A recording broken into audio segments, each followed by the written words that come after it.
That should be good. I guess I.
All right. Is everyone here ready to play some fucking blades? Yes, sir. Yes, sir. Sure am. All right. Awesome. So before we start, does anybody have anything that anything that they have questions about? Do you guys want to talk about something before we start? I heard somebody. I don't know. I'm not sure.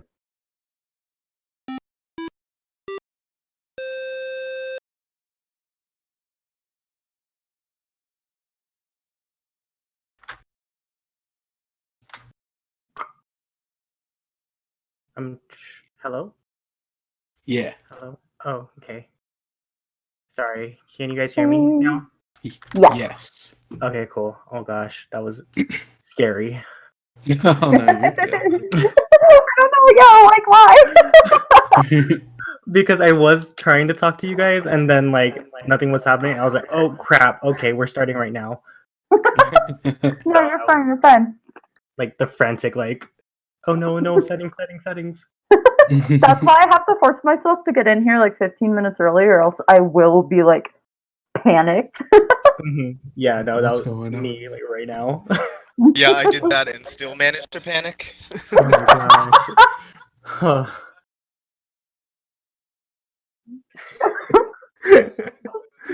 You will be iron fist. I'm just a firm believer in punctuality. Yeah.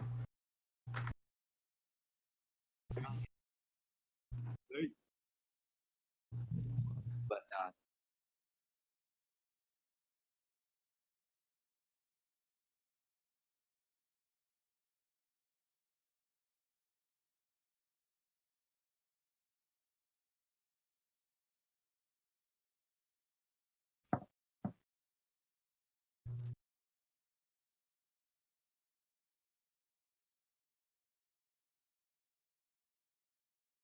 Heck yeah.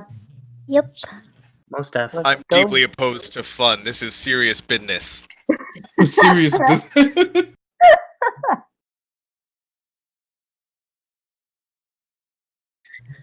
Thing matters, okay? Disappointed and more. I hope you're all metagaming effectively. If we are not the most optimized group, I swear to God. Do not disappoint.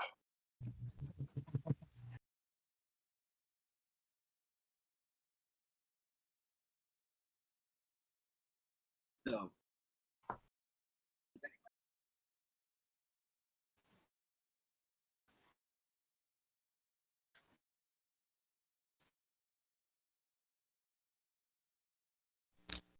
Yeah, I have one question, which is how serious are we about expanding our coffee empire?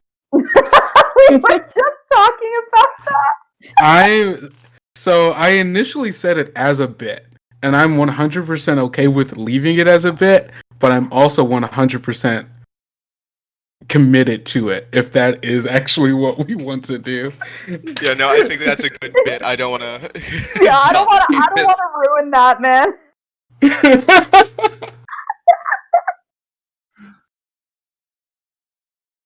We'll revisit in an AU. Yes. Yeah. I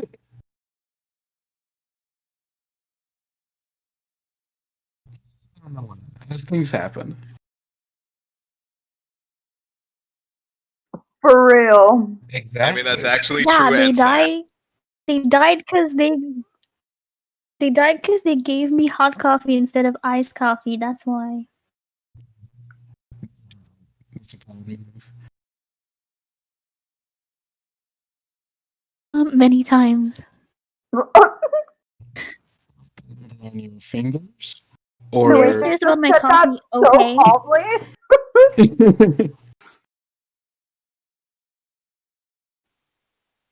Yeah, I was about to say it's not the It's for same. me. It's not the same. It has to be an Because- Oh, iced you're cap. looking to get killed. You put the I was coffee in muted this to whole a time. certain extent, and then the water has to like displace the stronger flavors to make it a normal flavor. I know that. I'm learning something every day. That's like how I like judge it. You know, I don't know. Yeah. 100% honest. I don't drink coffee. What? You were talking Yeah, about I like don't how you drink- made cappuccino and like some sort of dark roast. You added some. I know the cinnamon to it. names of coffee. I can read a list that Plays has a coffee part, names. but he doesn't need to be the method actor. Coffee is not. I prefer my caffeine in other forms. That is not coffee. Like cocaine. I know. I'm with you, Kendo. Does Oh my cocaine gosh. have a percentage of caffeine in it? I That got you. depends on how it's cut. I read you loud and Fair. clear, Kendo. We are on the same Maybe page I need here. to start getting into cocaine. Maybe that's what I'm missing. Hey, It's wink, wink. expensive. Yeah, I was also just thinking that. I'm too poor for cocaine. I'm too It poor is. for anything. That's such a mood. That's a big mood. Coffee is always This is why I wanted to play a rich person. Exactly. I play RPG so I can be the person I'm not. And that's person who can afford cocaine.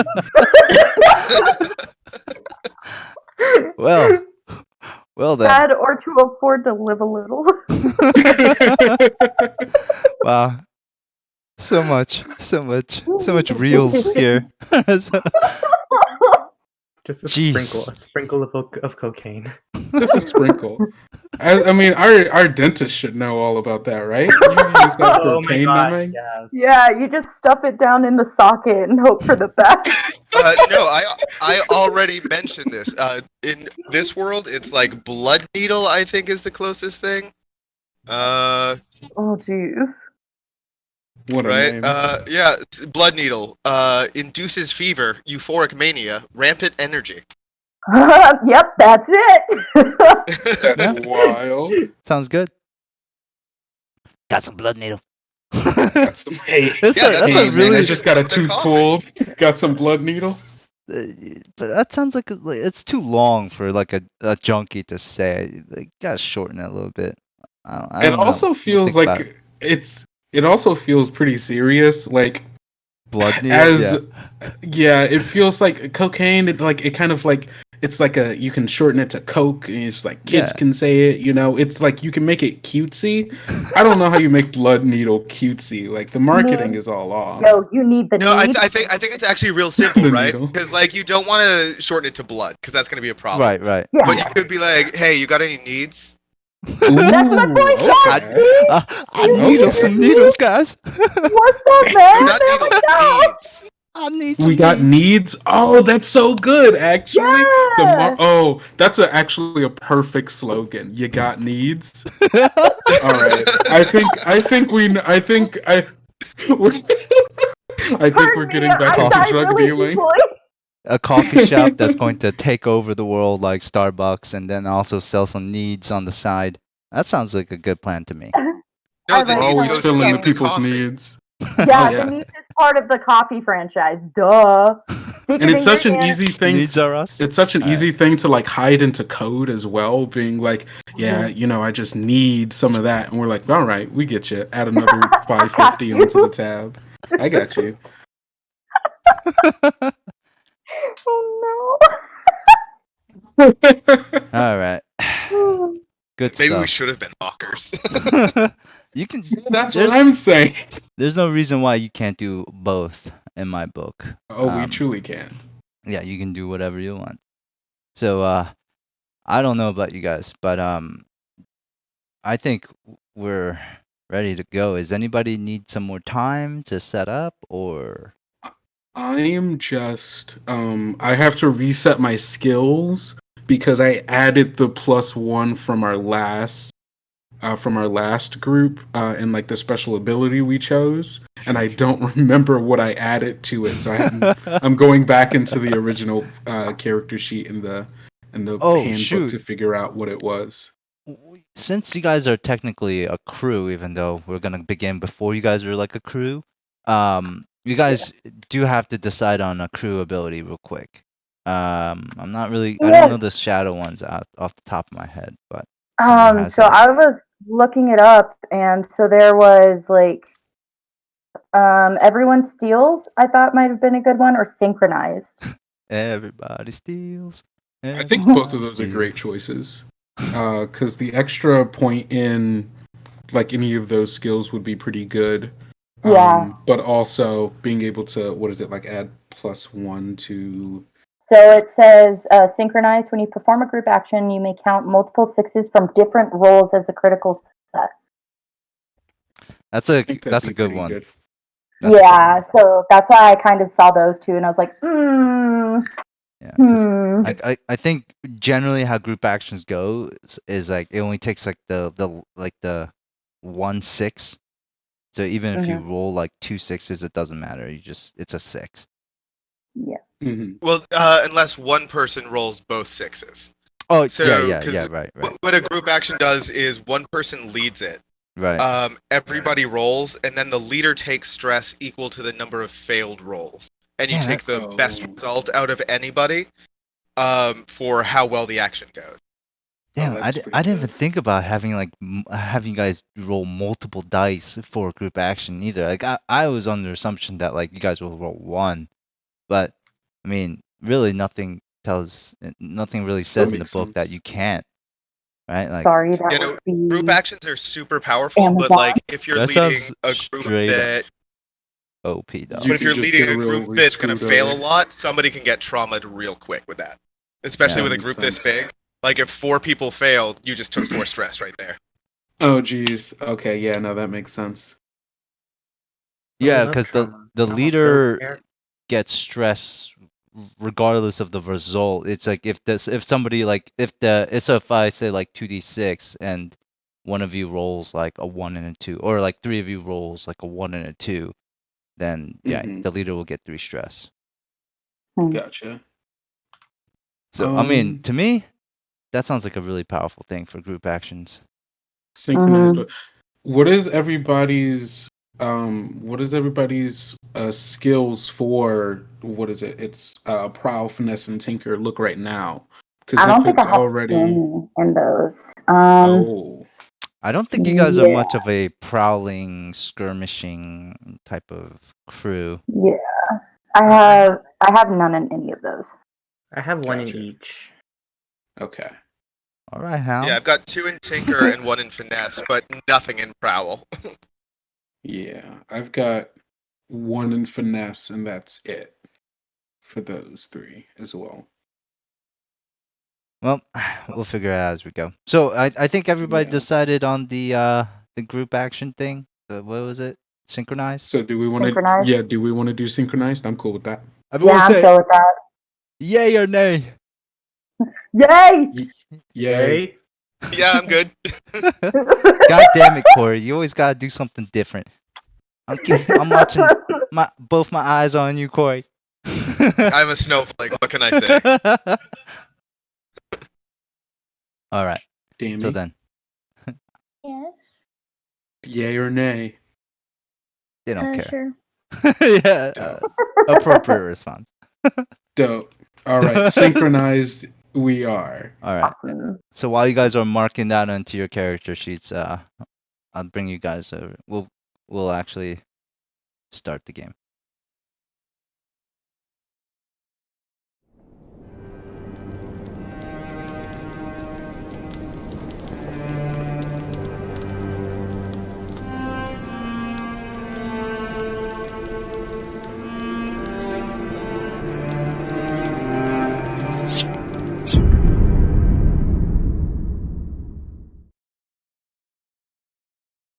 Ooh, spooky. Okay. Yeah, I'm gonna keep foresight. Okay, cool. I'm ready whenever. So, damn, it gets cut off a little bit here. It's fine. I don't know if that works well. No biggie. Okay. So, we'll all start with Orlan. Like we discussed. We'll all start here with Orlan, who will be at the Secret Brew. And let me just get some of this stuff.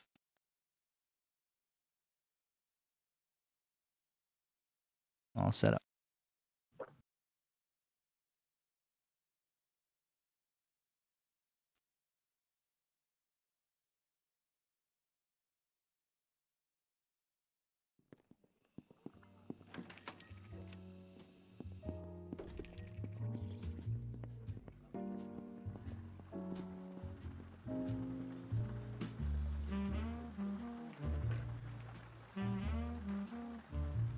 So, we begin with Orlan. It's about 7 p.m. at night, but you really can't tell how late it gets here in Dustfall. It's always dark. The skies seem to be clear. The moon is shining, and you can see like the streets here in the night market in front of the Secret Brew are somewhat lively. The street lamps buzz in the darkness, and for a second, the people here don't look so destitute. They don't really look as downtrodden as usual.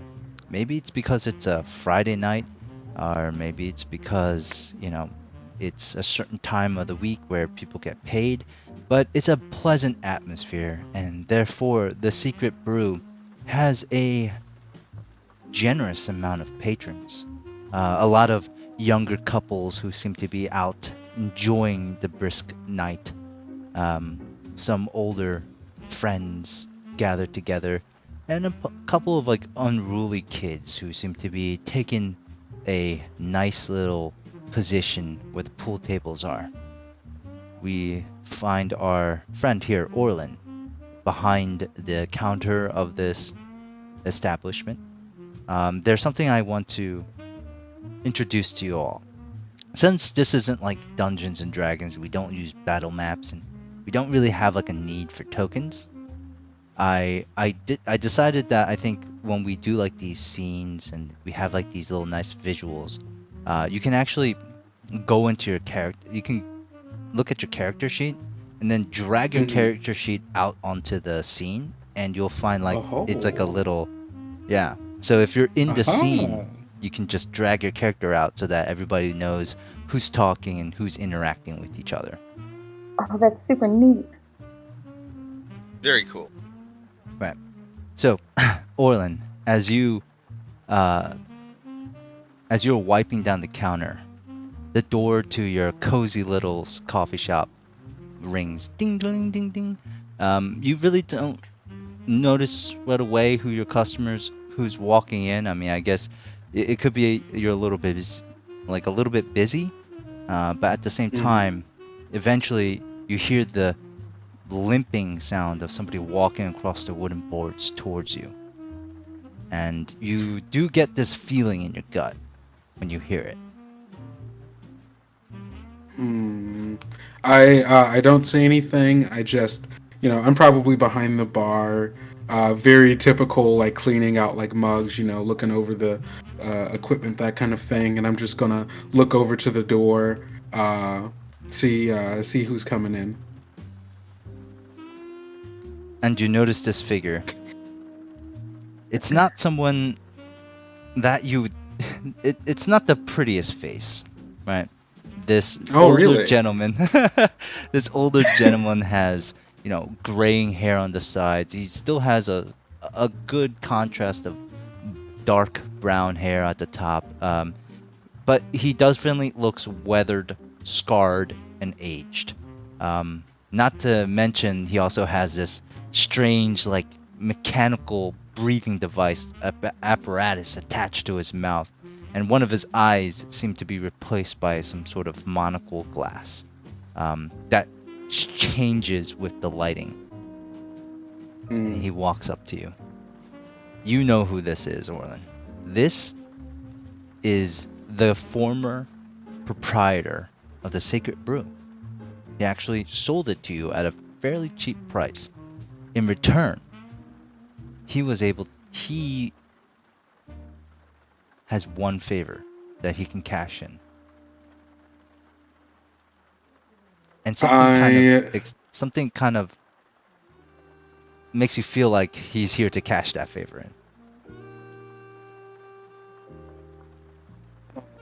I catch him out of the corner of my eye, and I kind of take in a deep breath, just kind of, hoping to get through this without too much trouble. And I turn around and I say, "Welcome to the well, hello there." And I kind of walk over to wherever he's standing. It's like, well, I guess I don't have to introduce the place to you. How are you doing?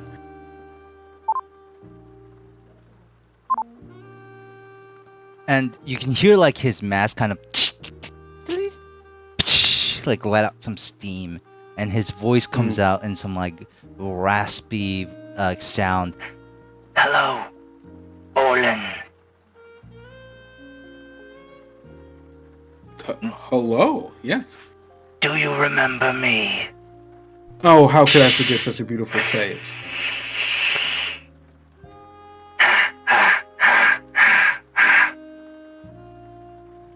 And he begins to cough, like just hacking, and you can feel like it's kind of gross, to be honest.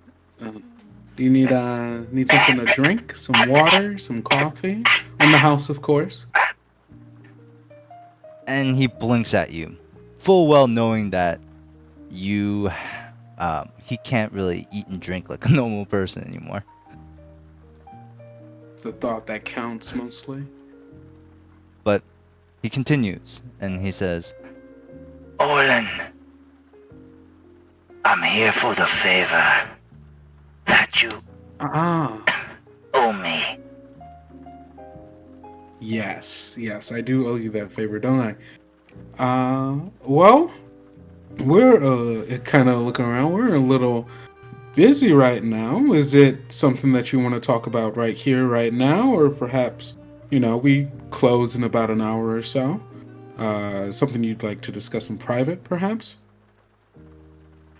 I'll discuss in private. Of course. Yeah, if you like, you can take a seat out here. I do have a nice, and I kind of point to like a back room. We've got like a nice little cozy area back there, a bit more furnished away from the unwashed masses, as I say as I kind of lean in. But yeah, No, continue. Go ahead. No, I was done with my thought. He wipes the sweat off of his brow, and he looks kind of nervous, and he says, I can't stay here for too long. I will be back tomorrow night, but know this, Orlan. I need you to assemble a crew. I know what happened to your last one after the job went haywire with the Lord Governor. But I need you to assemble a new one. Can you do this for me, Orlan? He kind of like feebly gets off the kind chair. of, yeah. I think Chess's face falls a bit, kind of rocks back on his heels. Yeah, I can do that. I can see what I can put together. Is this something more discreet, or is it more upfront? Discreet would be nice. Old friend, there is a lot of coin in this for you and your new crew. Also, a special reward for you after it's all done.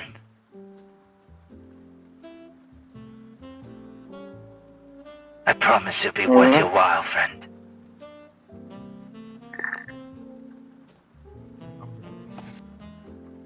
Together. You can count on me. Thank you. And he nods his head. You watch as he puts on like a fedora on, as he starts to like limp out out of the coffee house and into the darkness. Damn. Well, all right. I go. I open up a drawer that's behind the bar, and I take out like a little black book. I open it up, and I start like casually like flipping through it, looking for names. Are you sure you don't have like a Justice League button that like you press? I just, And then, that I just press. all your friends every- like come down in like poles and slide down like firemen. Powerpuff Girls. Bill's in trouble. No. No, I don't have that button. That's in the future. I'll get a button in the future. But right Okay. now, I just got my little black book of names. All right. And who's first on this book, Orlan? I have to decide who's first. It's probably Yeah, you can do it. alphabetical. I mean, it's look, it's, this is a it's probably conversation, guys. alphabetical. Yeah, no, that's Alphabetical. Yeah, why wouldn't it be alphabetical? I'm a very organized person. Okay. You Chess organize is your very Rolodex organized. alphabetically. Your Yes. illegal Why would? What's the contacts? point of the roll? What is the point of the Rolodex if it is not alphabetical? Then it's just a bunch of cards. It's called organized crime, guys, not just. All right. Exactly. Yeah. So I guess the first one would be. Now the question is it organized by their names or by their aliases? This is the question. This is the question. I guess I imagine we primarily use our work names, so it's probably alphabetical in that sense. So I guess it would be Brigham. No, sorry, I was looking at a real name. No, it would be. Hold on. Oh no. It would most likely be Gloom. Oh, because Yeah, you're Gloom. first, right? Like your name. Yeah, your I would be. alias is Well, Chess.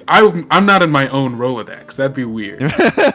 Chess, the master of information. But Yeah.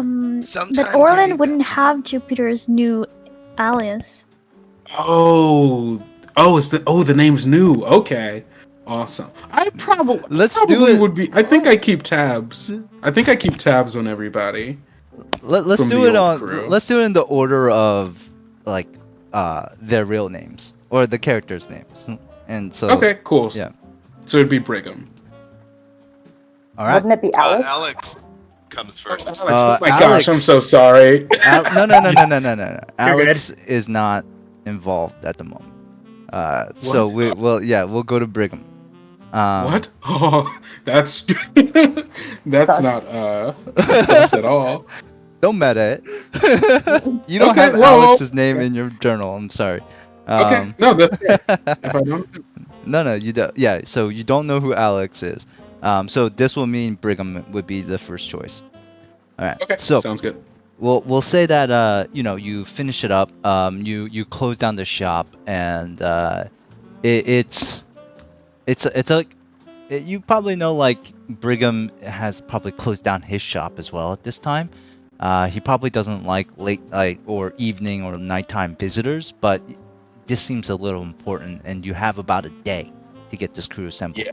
So we'll say that you hit to the streets of Duskfall, and you eventually. And the good news here is that Brigham's shop, and he lives in this shop, I believe, right, Corey? Yep. Yeah. Isn't too far away from you. It's also located in the night market. Perfect. So we'll move over to Brigham, and Brigham, you would like to kind of describe your character a little bit. I think you had something that you wouldn't do, and that you were wanting to do. So as you have, Brigham has no idea about the news that he's about to get. So how does like what's the scene look like for this before Orlan comes? Yeah, so I had messaged you about this earlier, and Sure. so for me, the soundtrack that's playing, because I kind of want to montage Brigham's day, is Colors by Donovan. I dropped that in chat in case anybody shit. wanted to hear what it sounds like. I picked Since a I different didn't want one, to but I'm just sorry. play it, since I figure I don't want to immediately go for copyright infringement right off the bat. But so I was imagining the song, which if you don't know it already, is kind of like a upbeat folk song about rising and shining in the but so to like montage an average day for Brigham, we see him a portly middle-aged man with a salient jaw, a miner's arms, and a glutton's belly, waking up, getting dressed immaculately, if not fashionably, very pressed clothing, and getting his shop ready for the day, laying out the tools he'll be using as a dentist, flipping the sign around to open, and then kind of through the day working with exertion but disinterest. Like he's not taking pleasure in the suffering that dentistry causes, but takes it very seriously as a profession, whether that's, you know, drilling calories or pulling teeth, inserting gold foil for fillings. And then he finally kind of closes his shop with a sigh, and the camera follows him down some basement stairs, panning to a framed rejection letter from Charter Hall University, and then panning down again to Brigham's first smile of the day as he gets to work at a desk with a Sparkcraft tool, touching a hand on the table with it and watching the current cause it to move. Which is when he hears a knock from upstairs. Doom, doom, doom, doom. What is Orlan? Tig got another cavity? Yeah, I guess we'll say Brigham opens a door, and Oh yeah, sorry, I you guys opened the door and you guys are face to face. Oh, if it isn't my favorite man. Second favorite man, I suppose. And no, Tig doesn't have a cavity at the moment. He's been pretty good about brushing and flossing. That's not what I'm here for. You got a moment? yeah, it's a bit late, but what do you need? It'll take quite a second. I was wondering if you were perhaps looking for a bit of supplementary income. I could use some. What's on the table? What do you need?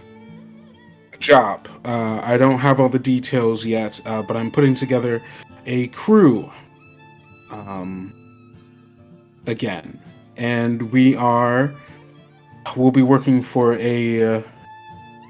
Let's just call him a friend of mine.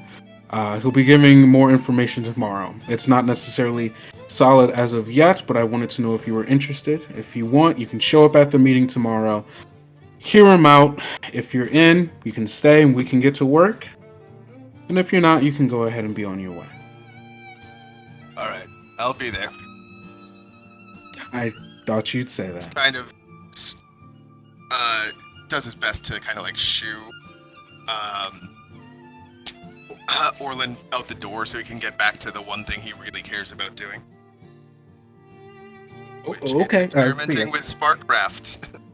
Yeah, so Brigham, you make your way back down the rickety staircases to your basement, and you said there's a cadaver waiting for you? No, it's not a cadaver, it's just a hand. Oh, just a hand. That's so creepy. Yeah, it's just a hand, because he's trying to figure out if he can revivify dead flesh using Sparkcraft. Kind of a Frankenstein. So it's just one piece at a time. And so what does Brigham do with the tool? Like, what is a tool, and what does he do with that hand real quick? So I imagine it looks kind of like a soldering iron, but it really is about like testing where putting current causes which muscles to twitch. Very much like a studious, like, how do I figure this out situation. All right. Of like, and noting like, okay, if I touch it here, this finger moves in a notebook. If I touch it here, this finger moves in a notebook. To try and start even kind of mapping that out. Would you like to make a roll or something when you do this little experiment with your hand? With the hand? No, this is Brigham's vice. Ah, okay. So I don't want to use it like to like there. I could foresee using it as long-term projects as something that he works on, but it's just his vice as far as a downtime activity goes, because I don't think somebody who got rejected from Charter Hall University is about to figure out how to bring people back from the dead all on his own. Okay, so that's great. Roll me a fortune roll then. As you put your the spark-powered Sparkcraft tool, a soldering iron-looking tool, to the hand. Let's see what happens. This would be Tinker. No, it's a D6 fortune roll. Okay. You can use your Tinker stats too, though. So if it's you should be 2d6 then. Yep. So a 4, so a mixed success. Did you roll it on the sheet? I didn't see it. Oh, sorry, I rolled it in Discord. There.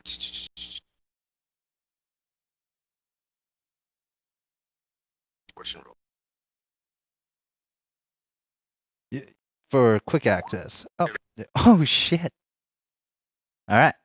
So you watch as the fingers start to like sporadically like cramp and extend and like almost like a spider begin to wiggle, and the smile comes across your face as the sounds of like the Sparkcraft tool just kind of echoes out, and you can almost see like as the camera pans out, like blue flashes in like the basement windows as the night continues on. And we go over to Orland, who is now on his way to who's next?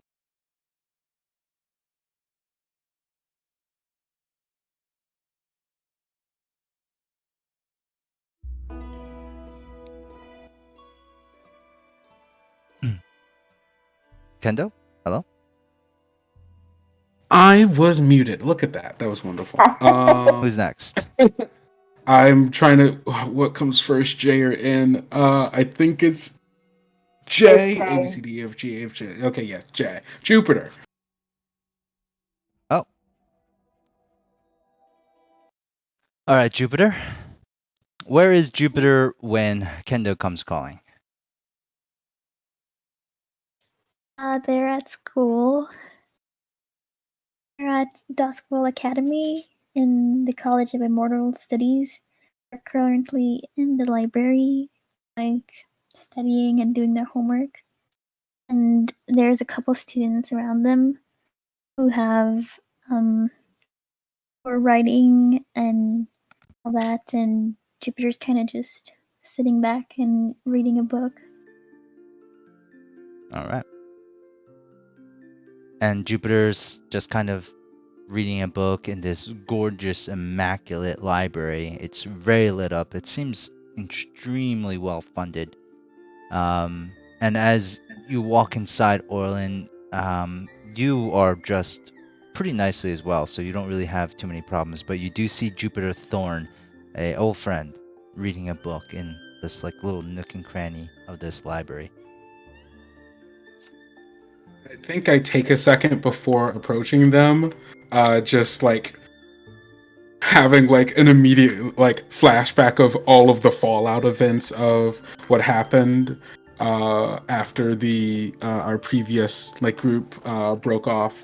And then I just kind of like ready myself, and I approach silently, and once I get like somewhat near them, I like kind of clear my throat to get their attention.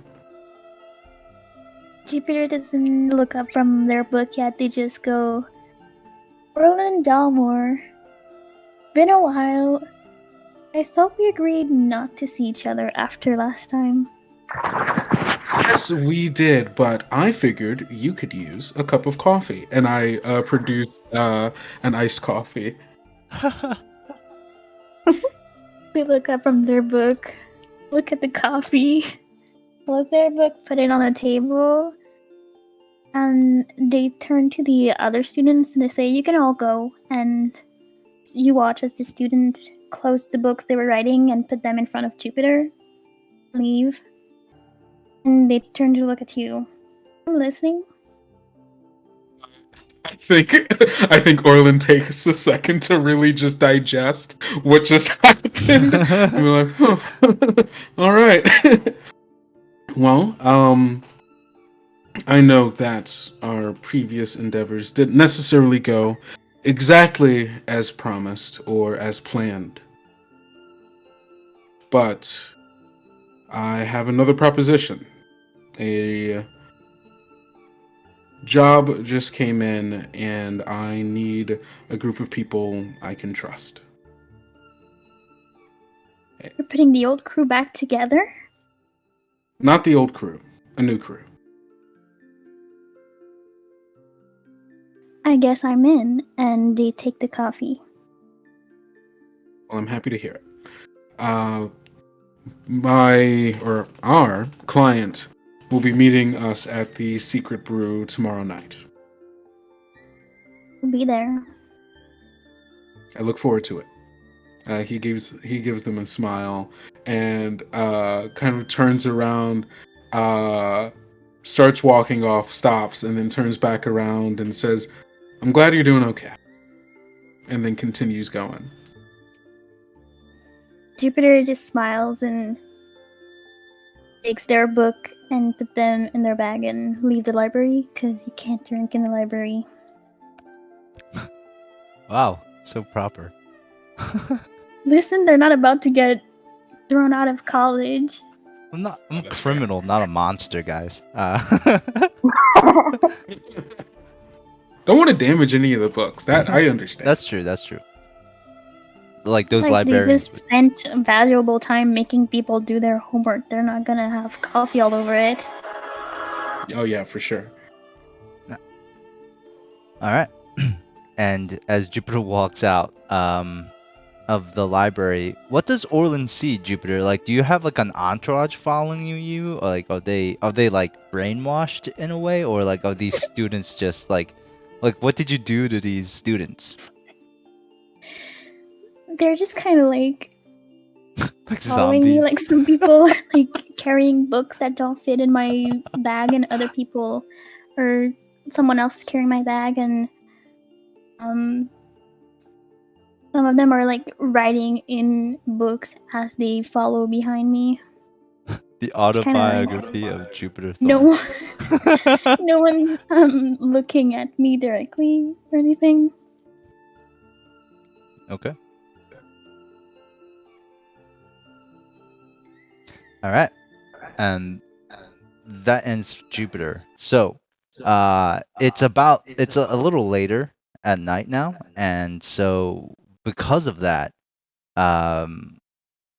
Orlan, the last person on your list, it's probably like the right timing for that, because it's right at that time where people start to go to like the bars and to drink and to have like a good time, and you have a good feeling where Nadia would be. Oh yeah, of course. She's at that place she's always at. So, Nadia. Am I saying your name right? Yes. Nadia? Yep. What are you doing? Where are you and what are you doing? So currently, Nadia is walking towards a very swanky-looking establishment.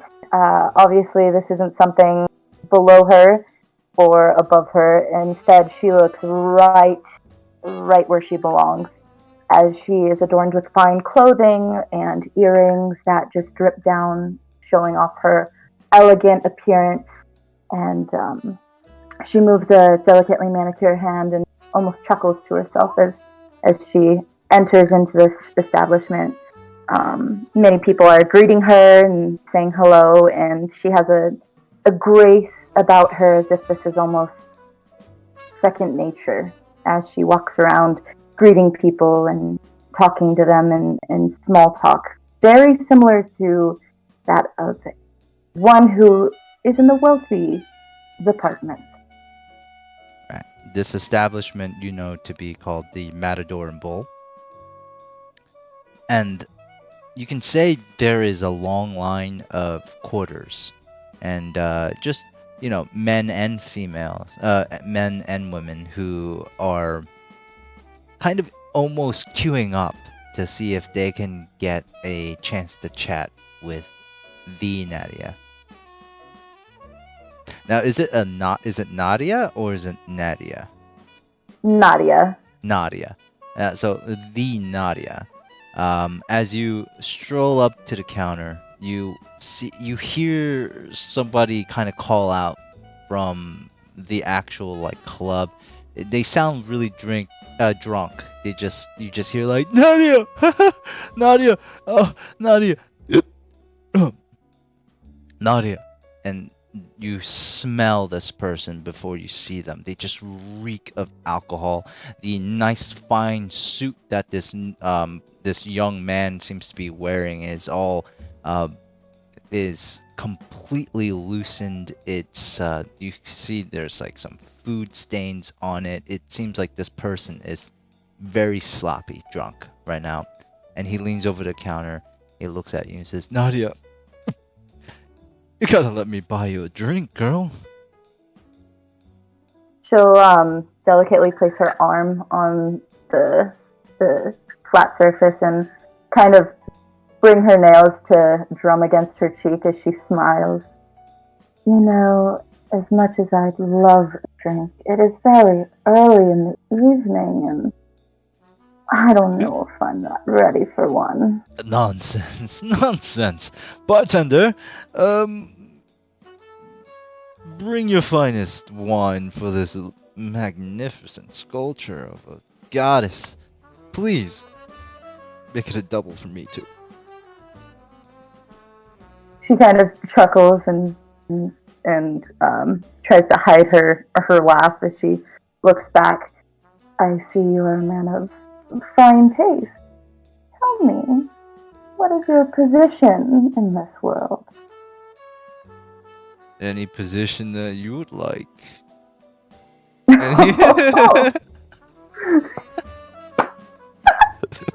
Personally, I love missionary.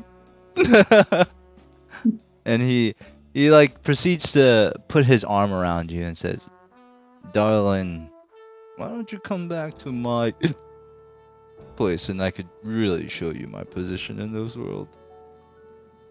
She almost like clicks her tongue, but suppresses it as she delicately removes his hand from her waist. You see, I'm not that kind of person. Nonsense! Nadia! And he puts his arms around you more aggressively this time. This time she does click her tongue almost in distaste.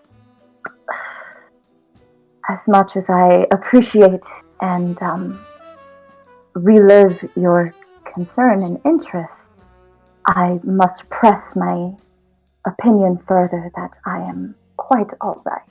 I came here for a quiet evening, if you will. I'll have nothing of it. And he tries to lead you away. This time she'll grip his wrist and pull it back without question. I said no. He stumbles a little bit, and you can see like he's a little indignified when he does when you do this, and he's like, "What? Who do you think you are, putting your hands on me like this?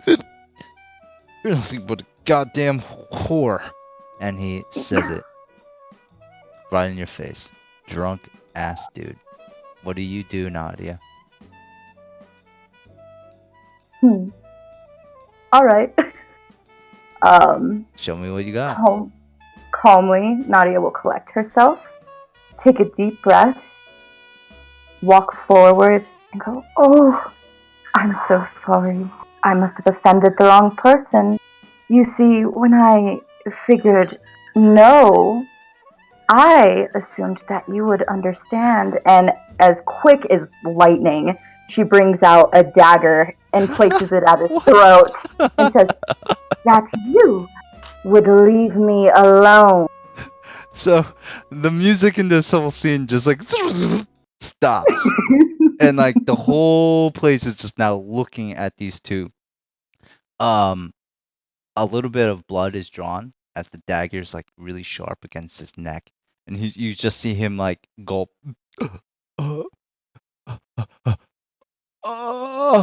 I'm sorry, and he like kind of like stumbles away drunkenly. He like trips over somebody's like chair as he tries to get away from you, Nadia, and like this kind of occurrence doesn't happen often, but it does happen here.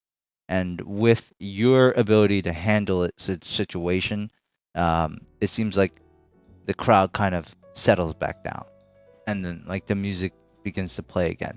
And that's when Orlan, you kind of caught the tail end of that as you walk in.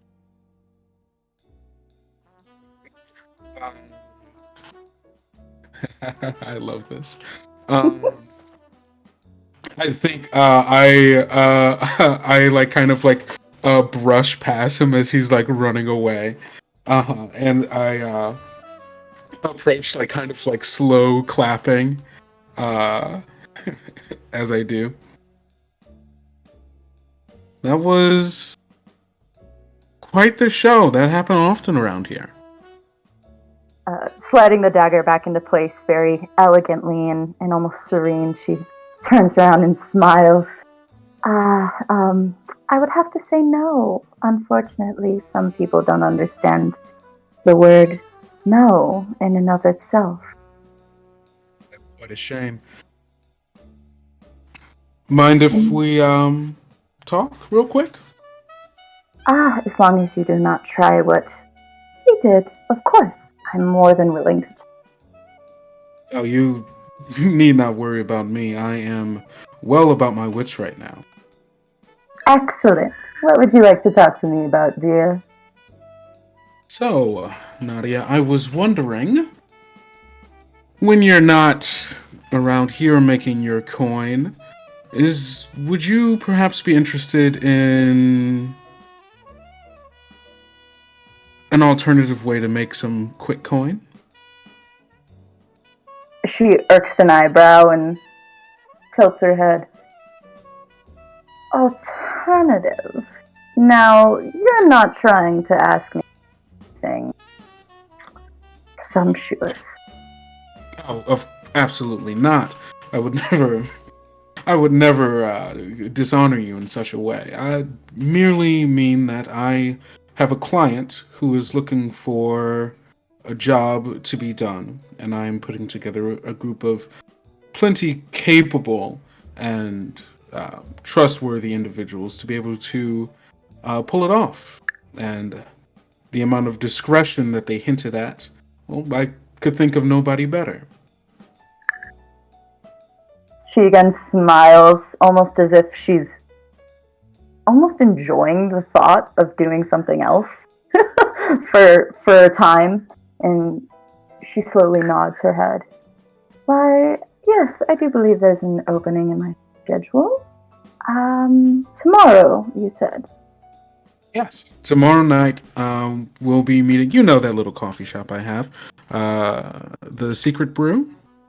Of course. It's a lovely establishment, I've heard. Why, thank you very much. I've done quite a bit to keep it that way. And hopefully it'll get better. And this might just be the start. Now, we'll be meeting tomorrow night to discuss the terms. This isn't, of course, binding as of now. Once we have the meeting, get the information, you can decide then if you would like to join us in our little escapade. But I think it will be plenty lucrative and far more enjoyable for all of us. I must say, you make a tantalizing offer. I'll see you tomorrow night. Thank you for the invitation. Thank you for gracing me with your presence. And I kind of stand up. I do like a light, like a light nod, and I turn and I head towards the bar. Now, Nadia will just wave with her fingers and sit there. the bar at the club. Yeah. I'll have a drink or two before I leave. Okay. And so you spend a good however long the couple of drinks take, and you have a pleasant buzz. You pay the bartender some coins, tip generously, and Always tap. and you make your way out into Duxfall again. It's you have like this pleasant flush and warm glow about your body as the alcohol is doing its job. And it feels good against that brisk kind of crisp wind and breeze of the nighttime, um, the night air in Dustfall. The lights are still on here in the night market. You eventually make your way back to the Secret Brew, and as you make your way back to the Secret Brew, you swear that like when you did close up your shop, that you turned off all the lights, but when you make your way back to the Secret Brew, it seems like there is like a small light still on inside the shop. You walk up to the front door. You take the keys out, but you notice that the door is no longer locked.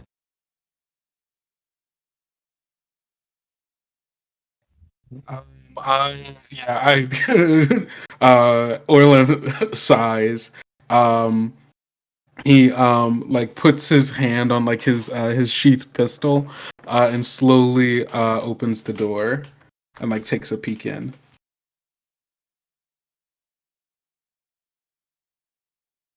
You peek in, and Oh.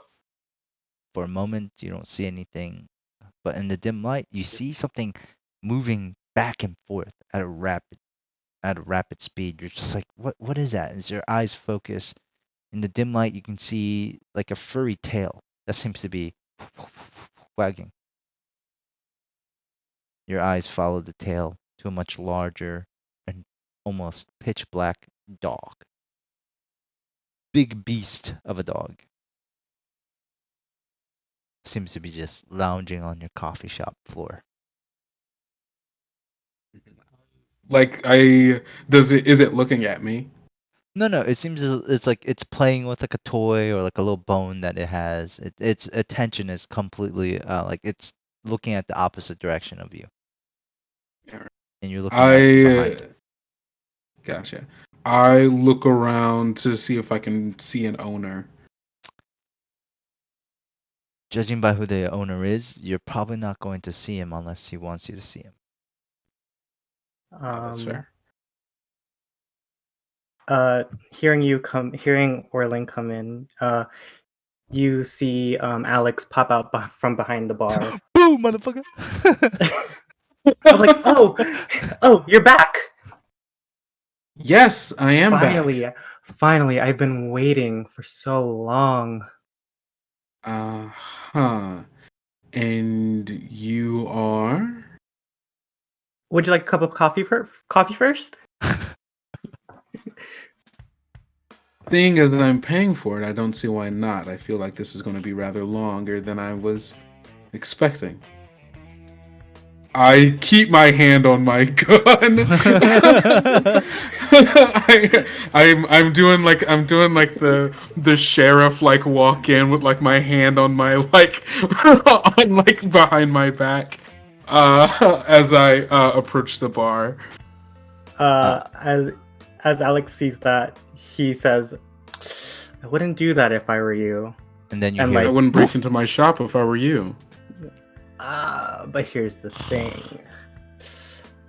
You may know someone I'm looking for. I may know someone you're looking for.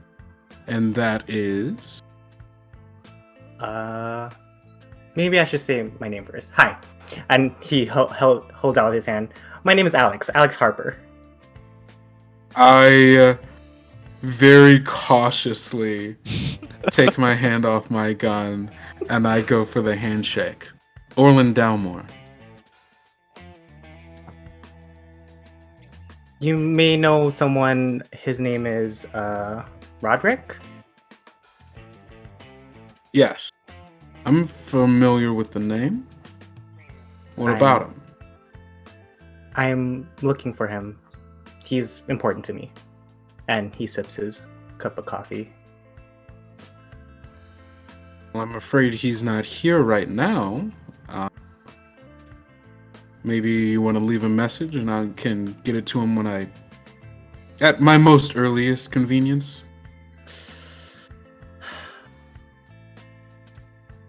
The thing is, I kind of need to see him as soon as possible.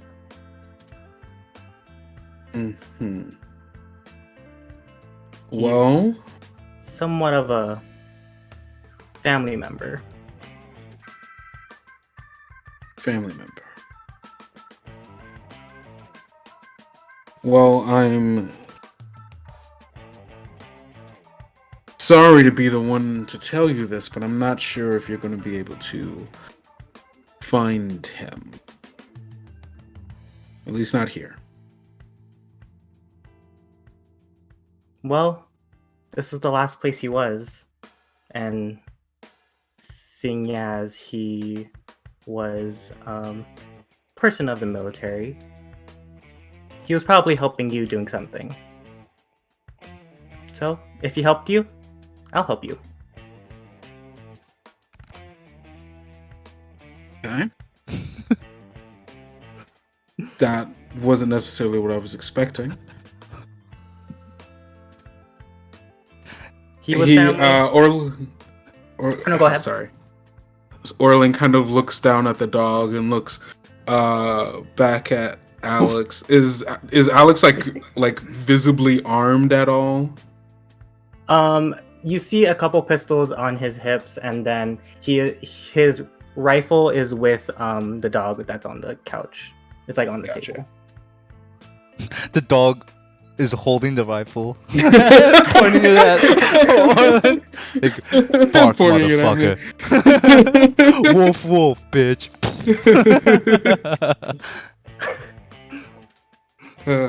Well, It's always got to back up. I suppose I do have something that I do need help with. How about this? If you are looking for Roderick, I can do what I can to help you find him. If, in return, you help me with some things. I recently got a client who is looking for a group of people to help him handle something rather discreetly, and if what I remember of Roderick is true for you, I think you might be just the type of person I'm looking for. I was not expecting that. I was expecting to say, help me with your coffee shop. Your security kind of sucks. Well, okay, well, if you want to be my security guard for the shop as well, I'm fine with that. I'm just playing with you. I will happily accept your offer. Well, sounds good. And I go to shake his hand. I will return the handshake. And then Nox will come up and put a paw on him. the three, like, you guys all have your hands in, and then you see a black paw just kind of. It's a big dog. The dog comes up to Alex is probably like midriff, like Yeah. maybe. How tall is Alex? Let's say. Alex is not that tall. He's like maybe 5'6", 5'7". So it looks pretty big, like compared that. to Alex. It's like up there where the torso is. So it's like it's a giant dog. Giant dog. Big dog. All right. It will fuck you up.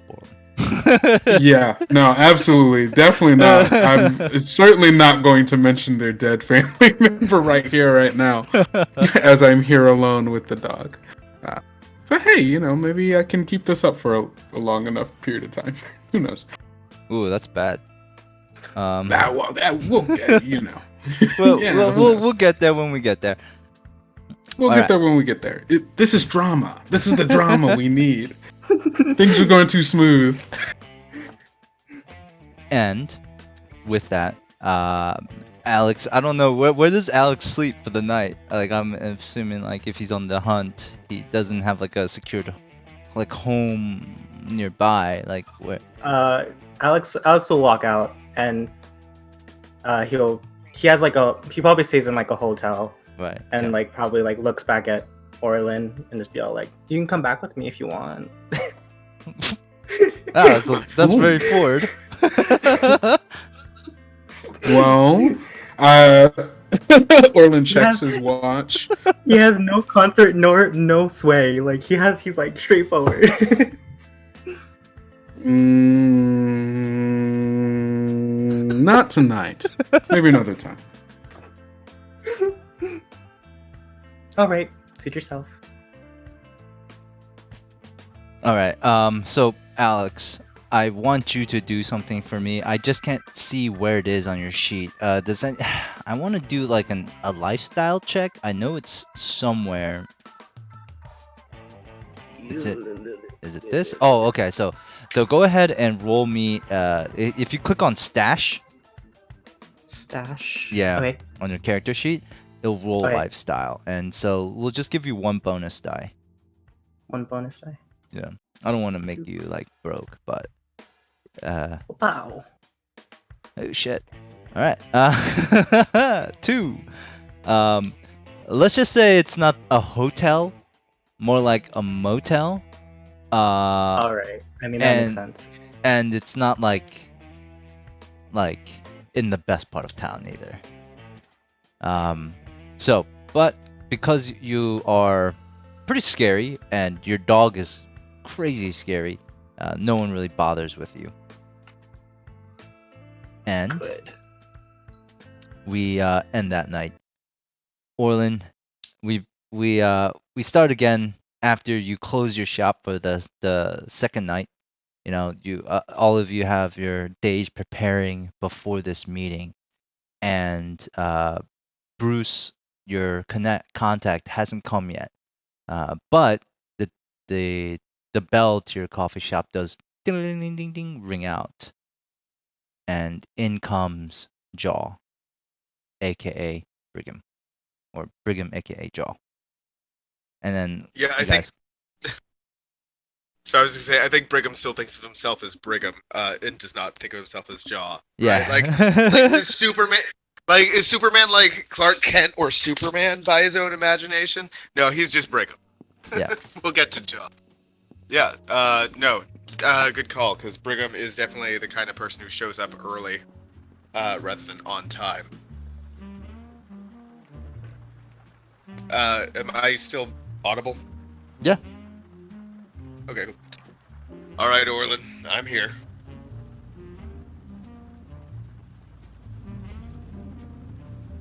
Right. And just to give Kendall a break, we'll have the next person walk in. As Brigham, you walk in. Well, I'm going in the same order that he went to go visit you. Jupiter walks in as well, and then we have Nadia walk in, and then finally we have Alex walk in with Knox. I don't know. Kendo, do you allow pets inside your inside your coffee shop? You're muted, by the way.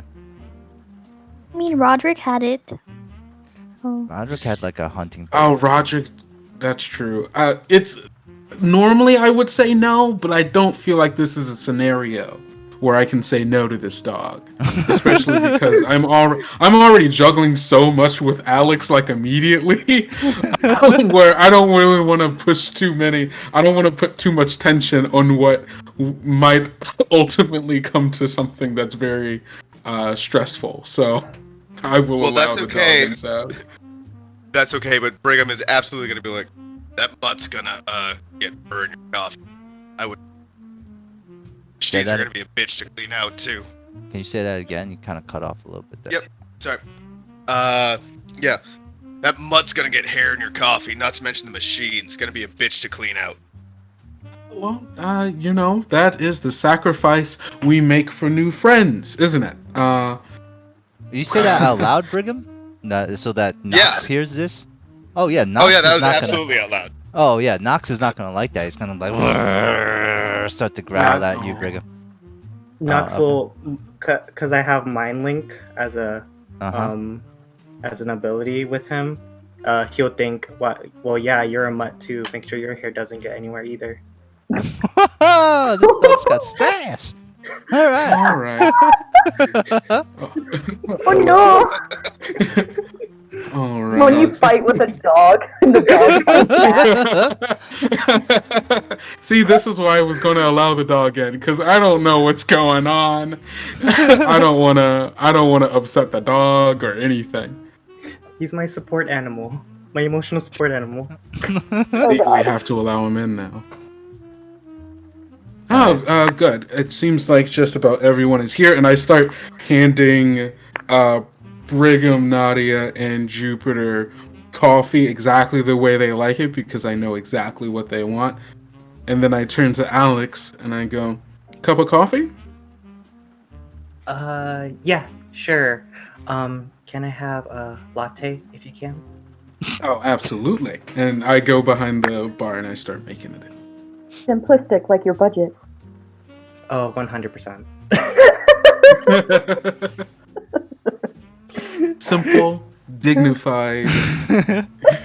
Secret Brew. Now Come you're on, just adding secret. things. What would happen if Jupiter pet the dog? Like, is he gonna like growl or bite or like? No, he shouldn't. You can pet him all you Hey, want. Jupiter, like all over the dog. They love them already. You just see Nox like happily like accepting your pets. Yeah. All right. And as Orlan is passing out all the coffees to everyone, the door to the coffee shop ding ding ding ding rings again, and in comes limping a man with like a cane. One of his legs seem to not work. It seems to be like stiff, and he seems to like drag it and pull it across as it's like you can hear like the click of his cane like as he's walking across the floor. And you all see a man, middle-aged, incredibly unappealing to to the eye. Like he just doesn't look like the he doesn't really look too healthy.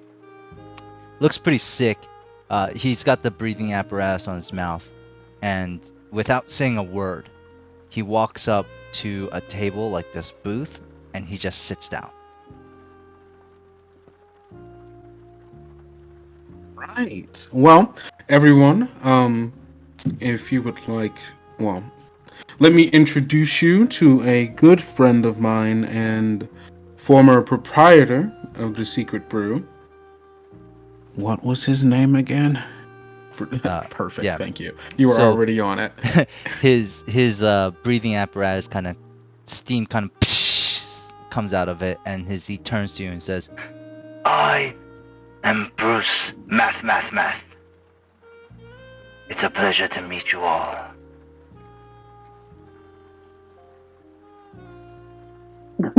I heard that too. "That's Hi, his name." it's nice to His meet last you. name was math. because it sounded like he said math. I wasn't gonna say anything. Oh no. What did he say? his He last looks name at was? all your confusions, and he just Brigham does not look confusion no. or confused. I'm good at words. Brigham is absolutely willing to be. Pleasure to meet your acquaintance as well, and offers his hand. Bruce does not take it, and instead of taking it, he That's just kind of leans on his cane, and he'll look at all of you, and he will begin to unassemble this breathing apparatus on his face, and you hear like more steam popping, gears turning like, and eventually he takes this mask off, and all of you see this horrific like mass of flesh that's supposedly Bruce Math's mouth and like nose, and it seems like the bottom half of this man's face has been obliterated.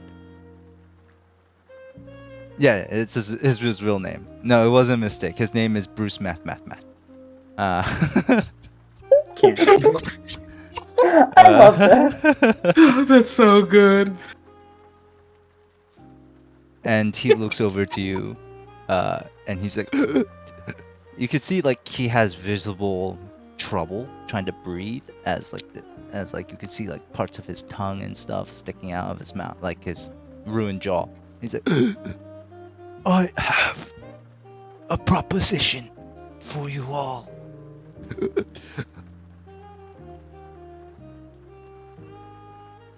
Nadia Can I- almost looks repulsed, but knows this is a job.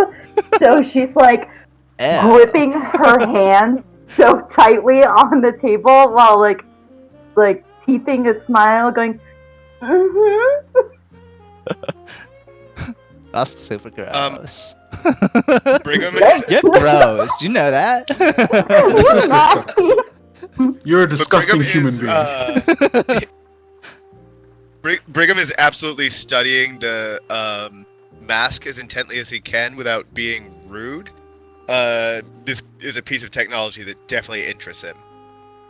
Okay. Bruce Math does not like you touching it. Well, it's like it's not really like he didn't. I didn't place touch it. I'm oh, not yeah. reaching out for it.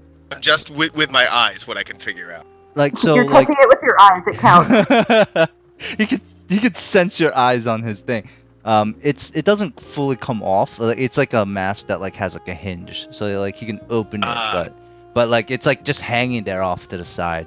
But yeah, your eyes are looking at it up and down, like it looks very intriguing, and you probably wish that you can get your hands on it.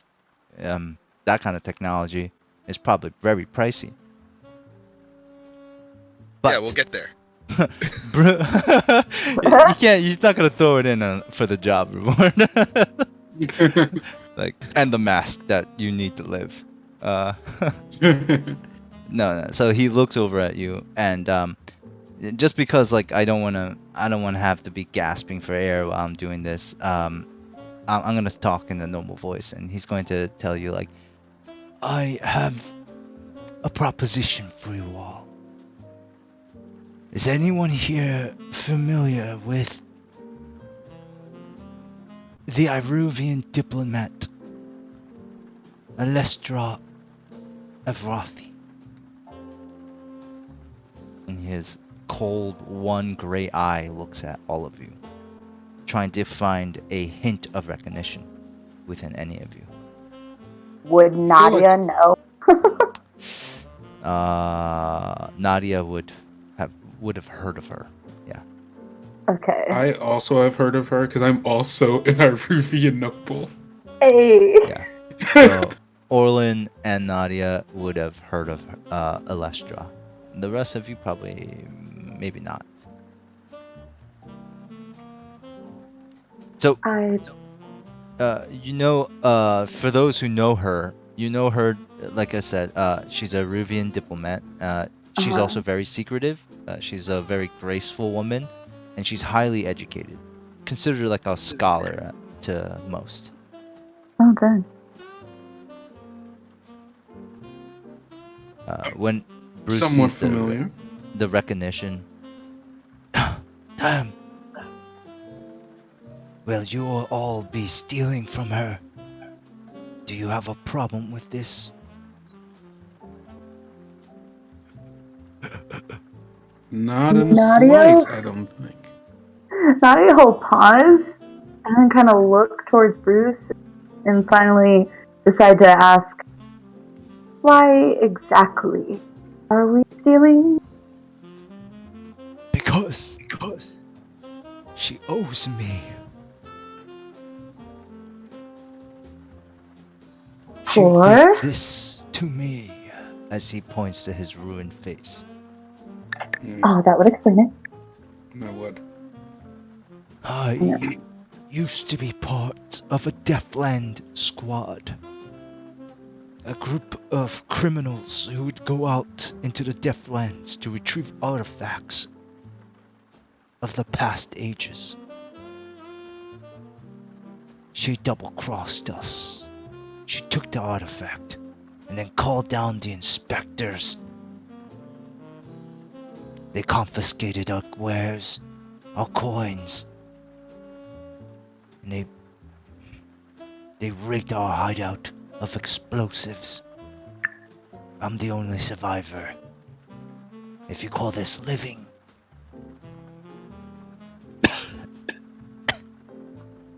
I deserve that artifact back. And more. Would you not agree? No, I must say for her, well, name, it's just unfortunate for her. Make sure it is more than unfortunate. Would you like to know the details? Are you in? Or are you out? Okay. Well, before we get into ins and outs, let's get some more information. What exactly is it that you need us to steal? The monkey paw of Zazu. Monkey paw. It is exactly as you picture. A old, dried, mummified monkey's paw. Should have all 4 fingers and a thumb. It is a powerful artifact. I'll write it in the chat. Yeah. Could you also write down her name as well?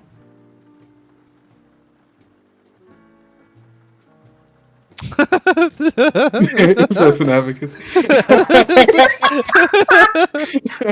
To help with the math. So good. Oh, it counts to 5. You can only count to Shitty 5. abacus. But I can unfurl the fingers and then it'd be like another 5 and then and so forth.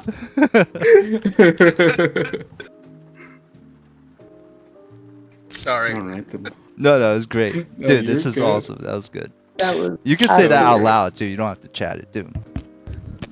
Oh yeah, I said its primary use is as an abacus to help with the math. It's funnier each time it's said or read. It really is. It's fucking clever as shit.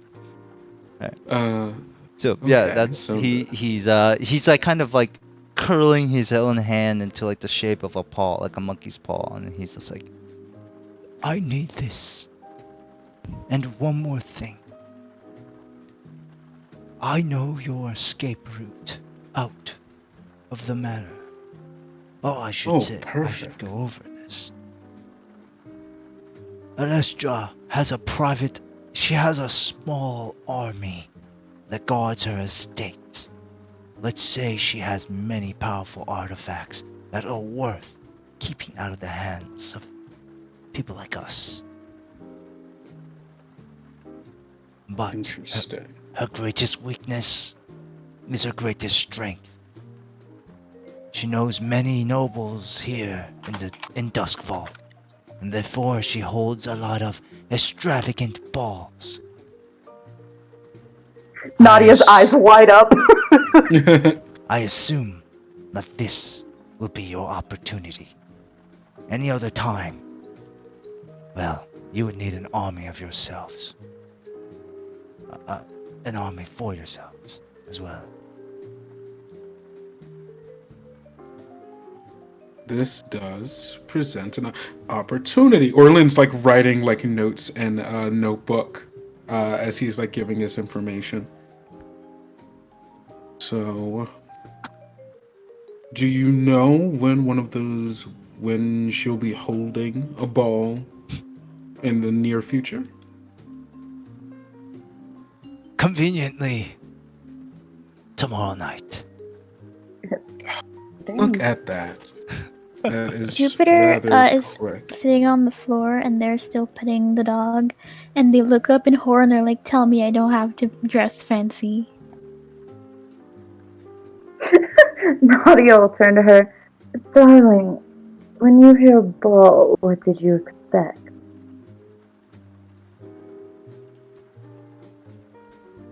Jupiter does not look pleased and just continues petting the dog to try and like feel better.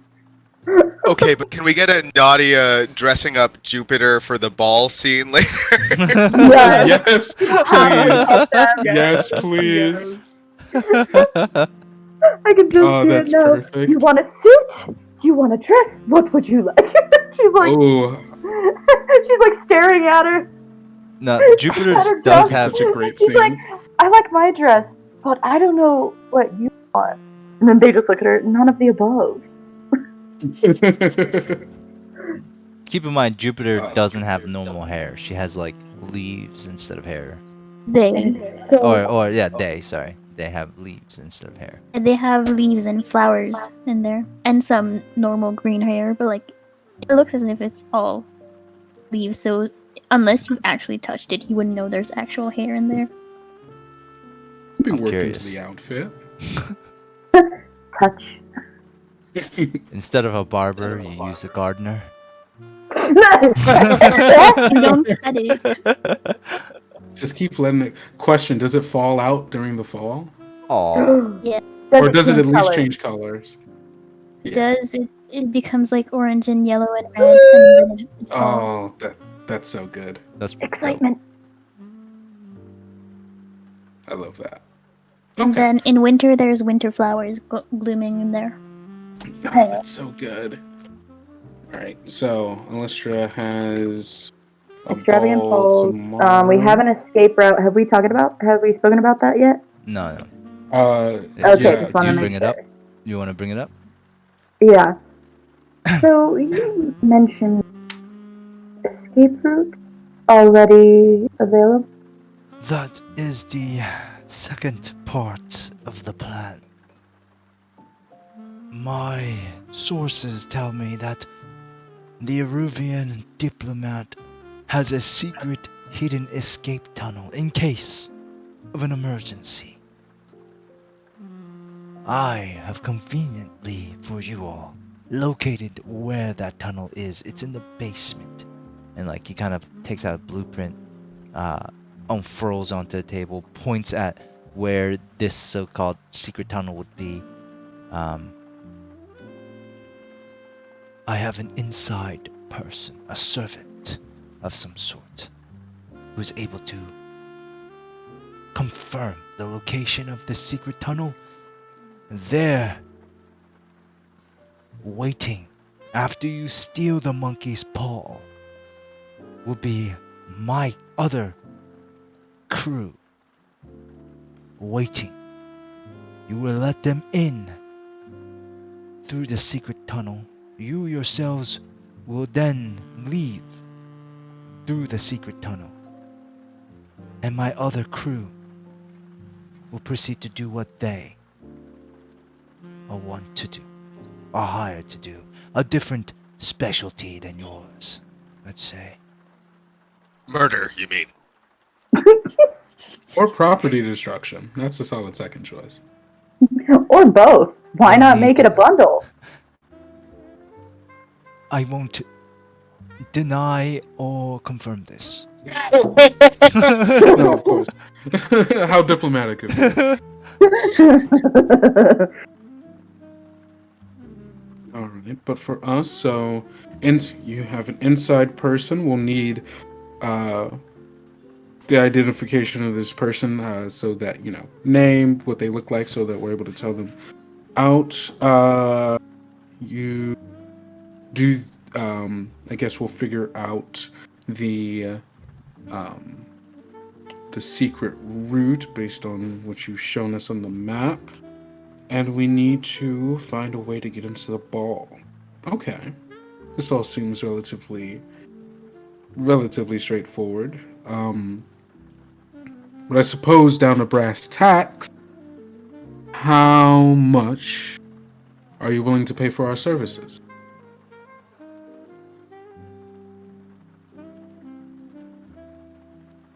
I will be willing to give you all 1 coin each. An additional coin each.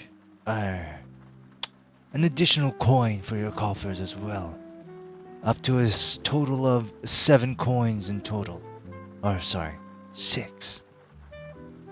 If you're able to steal the monkey's paw, and that's 6 coins. If you're able to let my crew in, well, I have another. And then he kind of like looks around, says, reward for you all. Come, follow me outside. And he proceeds to walk outside. And as you guys all like kind of look out, some of you don't walk, maybe walk or. I just want to say before Bruce leaves, I do want to say, Bruce, by the way, if you'd like an easier time breathing, I could probably do some dental work in there if you want to stop by sometime.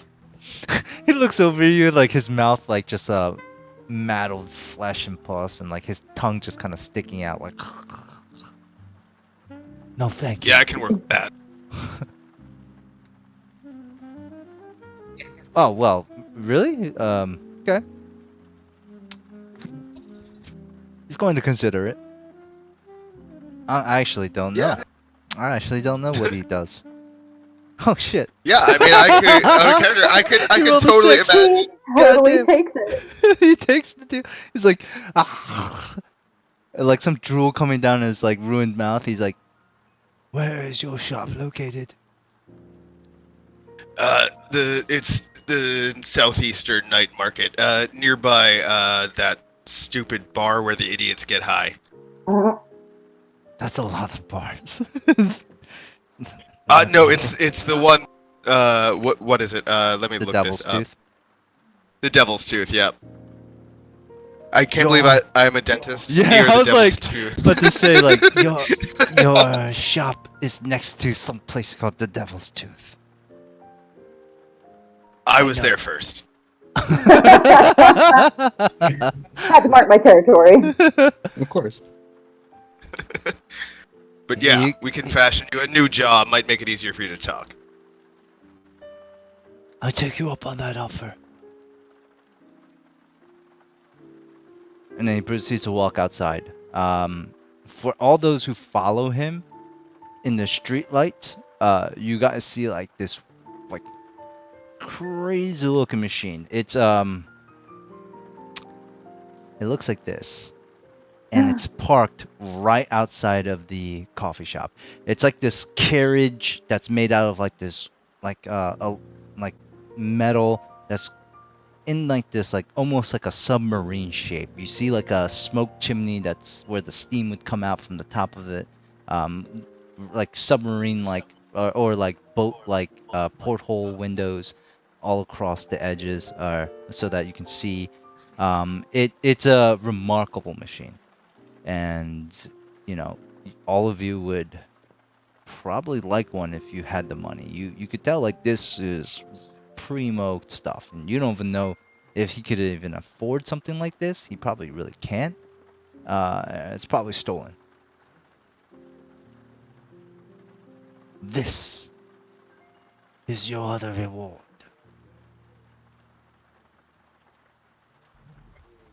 Whistle Orlan whistles upon saying it.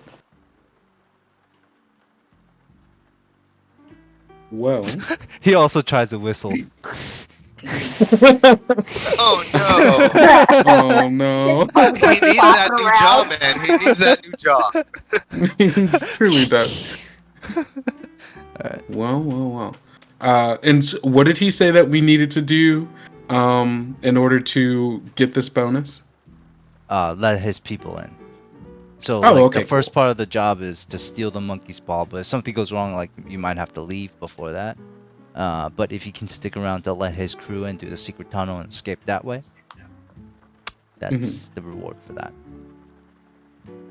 Well, that's quite the reward.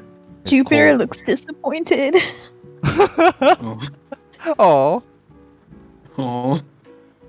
Jupiter doesn't like carriages, automated Jupiter carriages. doesn't even wear shoes. They like to feel the ground, okay? That's fair. You can always We fill the could- fucking. You can fill the thing with soil. Just like a box. Yeah, we'll Like a make like a little vampire thing just of brings soil. dirt with her. No, that works. We can. We got a little bucket of dirt so that they can keep their feet in it. That's good. Maybe we could plant some grass. Yeah, we can get like some turf. Just plant the Just, whole like, cut vehicle out- through it. Still powered by Leviathan blood, but at least it looks eco-friendly. At least it looks eco-friendly. Every Prius ever. Well, I suppose we're getting too imaginative about what we're gonna do with it. We need to earn it first. Yes, agreed. Let's not get too attached, and then we're not able to get it. Too late. Oh, that's the best. We can always steal it.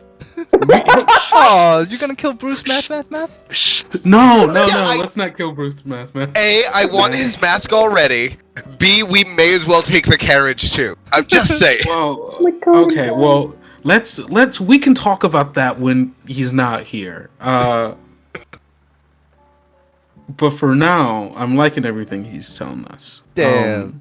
I'm sorry, but I just thought like if he goes to Brigham's shop for dentistry work, I feel like he's just gonna kill him there.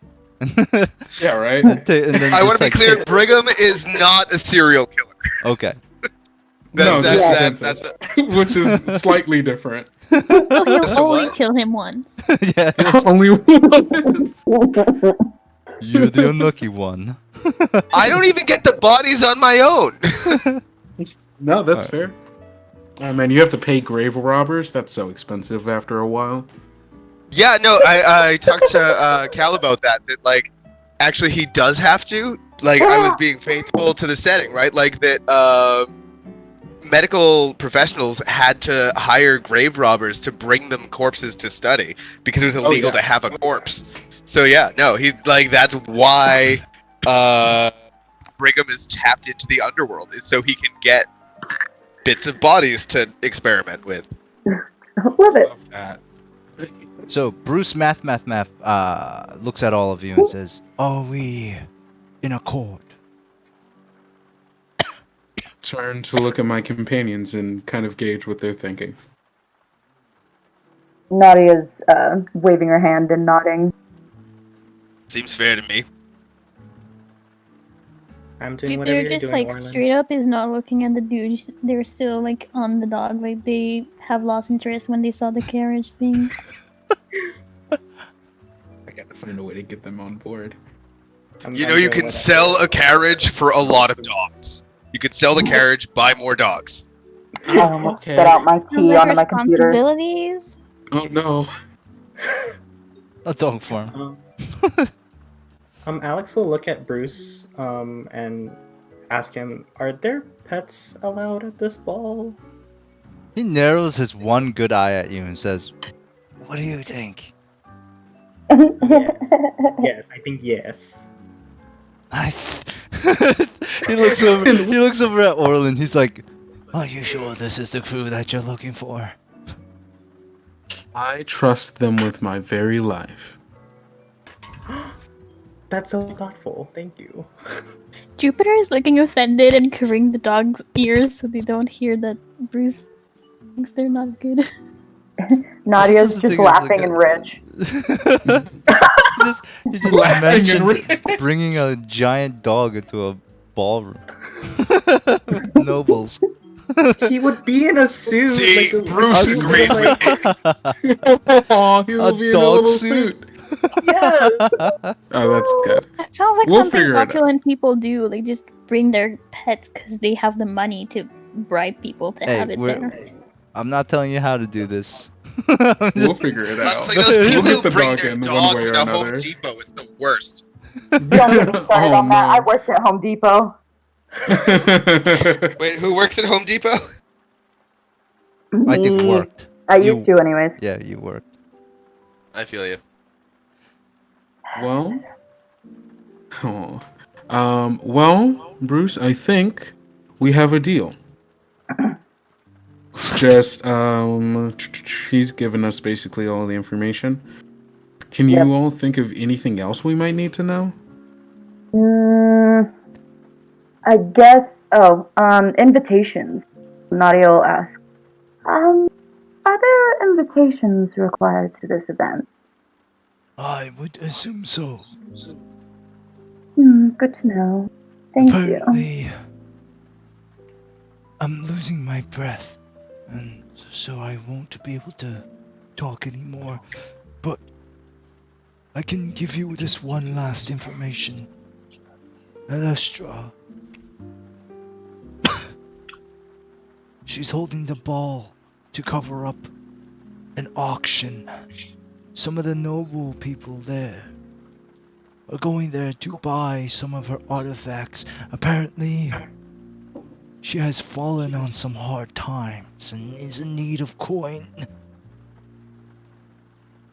That's why this is probably the best opportunity for me to exact my revenge.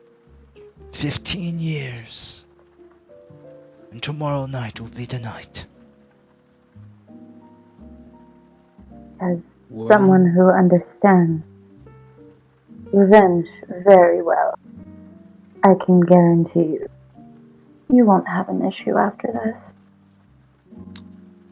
My face is still fucked up, I guess. But your teeth won't be. You got a dentist! Things are all coming up, Bruce. You got it, buddy. Everything's coming up, Bruce. Everything's coming up, Bruce. Math.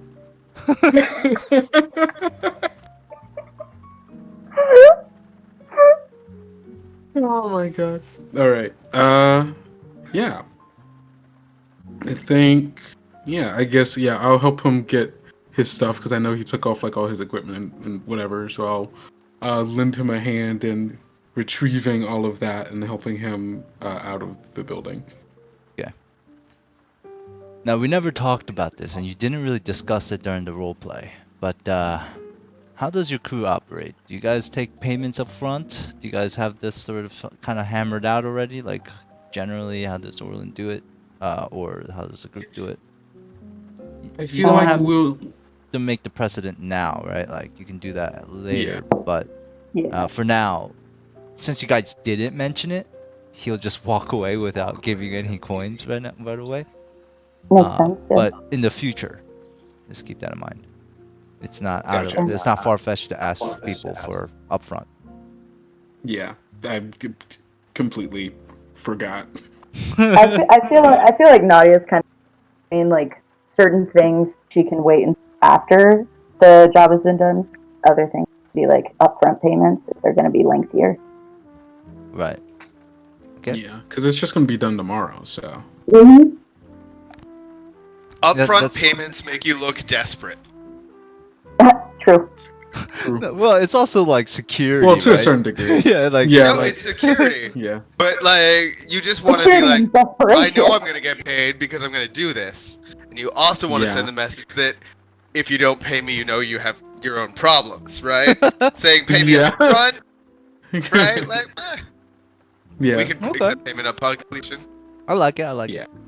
Okay. Once we're an officially established crew, we can kind of figure out whatever our mode of collecting payment is.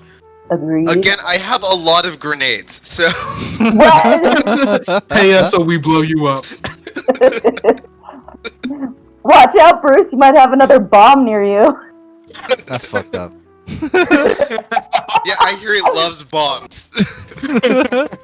No. Oh wow, that's so rude. Just start making bomb jokes. No, he's gone. He's gone. He can't hear the bomb jokes. It's okay.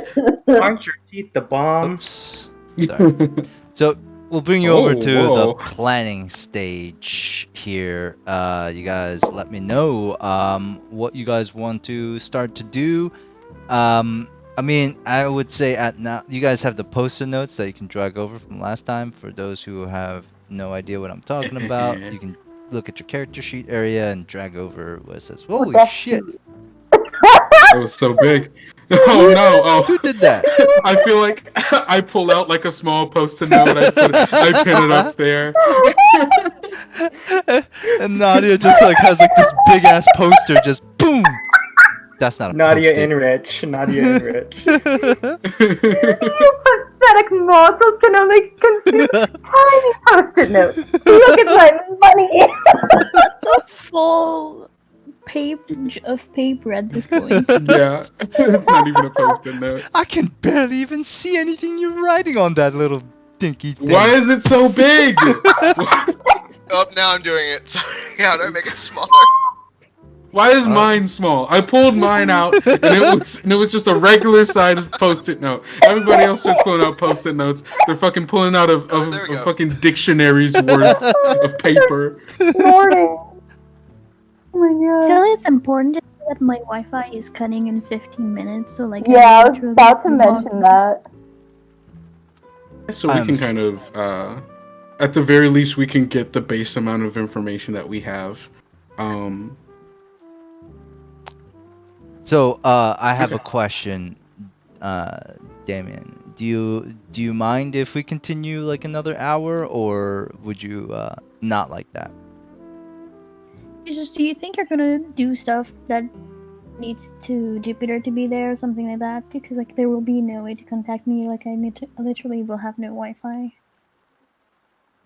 Gotcha. Okay. I think the main thing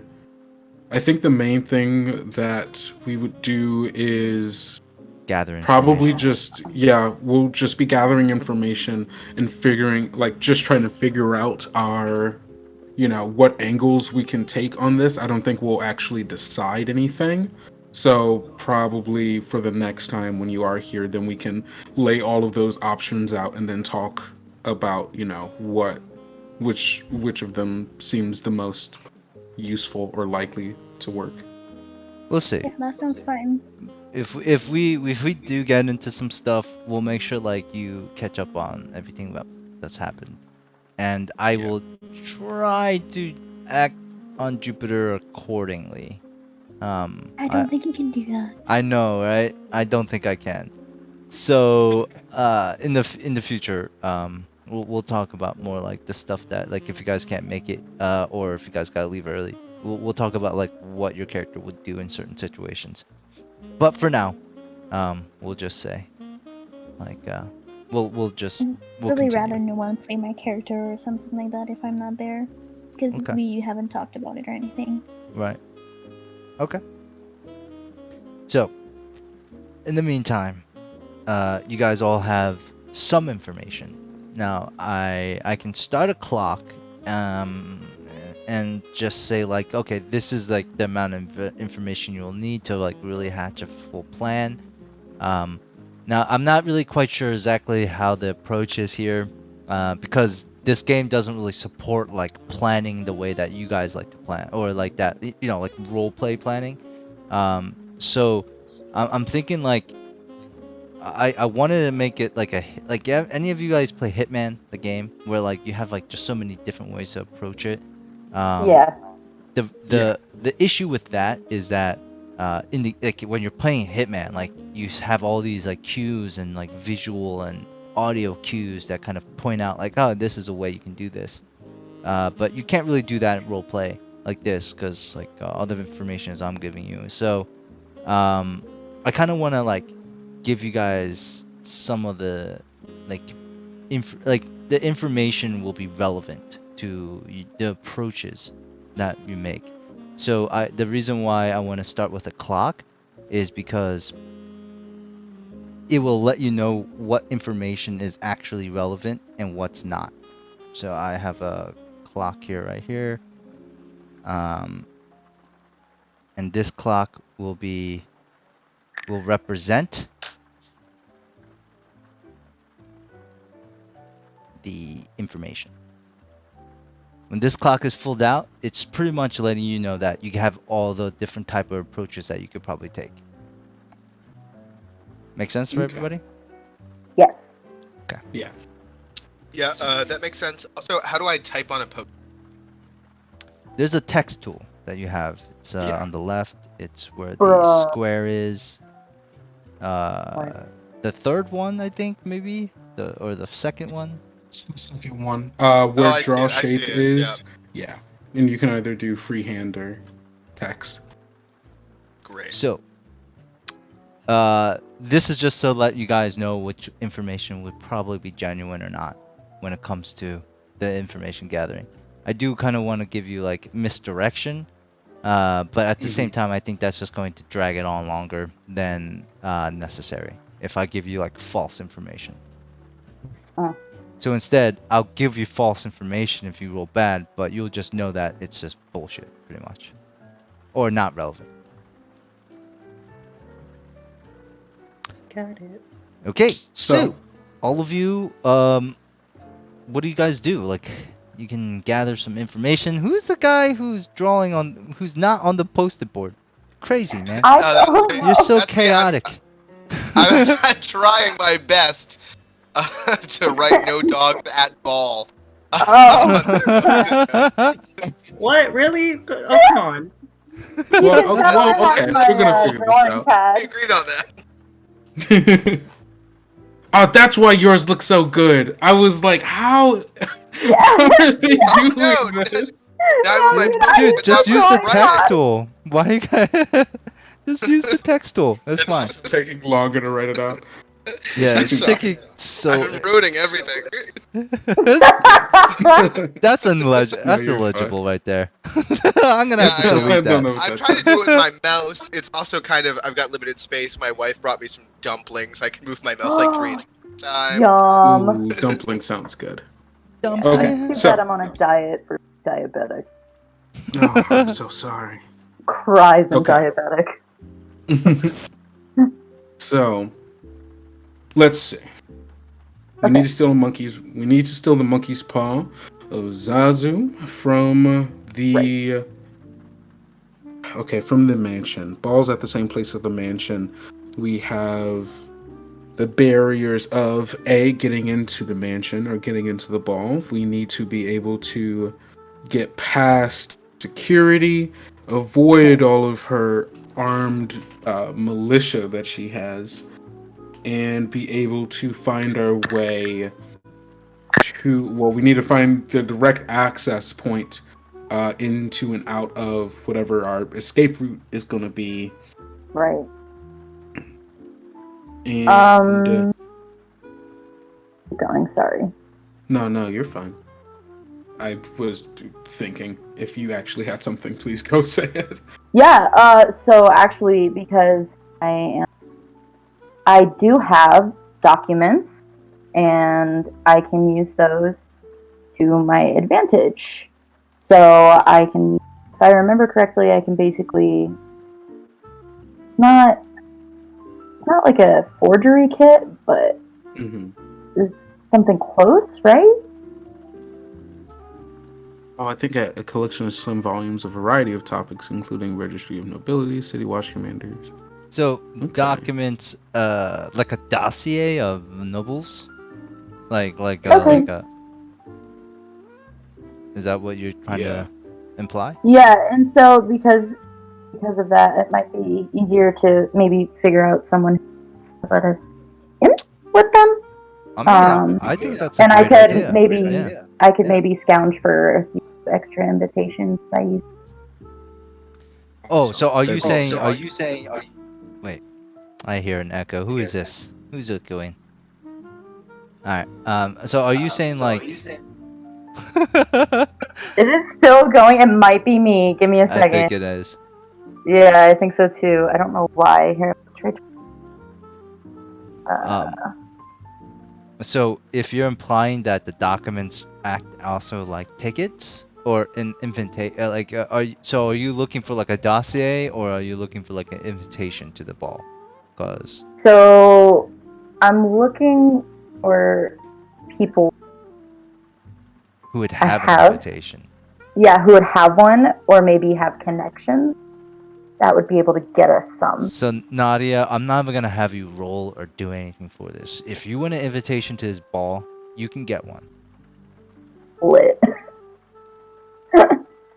So now my only stress and concern would be everybody else because, yeah. Does that invitation come with +4? Does it come with a plus 10? Because who knows how big the other +4 invitation. What might be good is I think Brigham could pull a really good servant imitation here, right? He's not good at doing other things, but like in terms of people in our crew who looks like an average human being, by which I mean doesn't have a dog or leaves for hair. Like You know what? this is you know, Natia and her manservant who is here to whatever. You know what I mean? Wow. Yeah, if the invitation has +1, it could be that. Because I think Orlan might be able to come up with his own invitation. Yeah. So of my friends, the one that's my ally is an information broker, and so since I was thinking, since this is technically a cover for an auction, seeing if I could go to them to see if like there's a way for me to try to get an invitation or find an in for the auction, which would hopefully then also give me an in to the ball itself. This So is a it's an very. auction and a ball? Sorry. Oh no, continue. I was ahead. just wondering, it's an auction and a ball at the same time? Well, the ball is a cover for the auction, so I think not Okay. everybody at the ball knows that the auction is happening, but the people in the know at the ball know that it's an auction, that there is an auction. Okay, cool. It's a. I think. Your understanding is correct. It's a secret auction, Okay. and generally auctions aren't generally secret, so there's like shady stuff probably going on. Yeah. You can assume that from just the context. Gotcha. Oh man, Jupiter. Oh, See ya, no. Damien. Good night. Bye. Have a good. Have a great night. Bye, have fun. See ya. Okay. Nope, not what I meant to do. Okay. So would I Say be bye able to to use us. that? Why would you say bye? Alright, it's fine. They just left. So would I be able to use that connection to be able to find an in for the auction and then thus also the ball? So, yeah, if you want to go out and use your connection, what's the name of your information broker? Salia, Salia. Salia. Yeah. Okay. Alright. So, most spiders know about Salia, the information broker. I mean, she is the information broker here. You know that she's based off in the Crow's Feet district. Her full name goes by Salia Vaughn.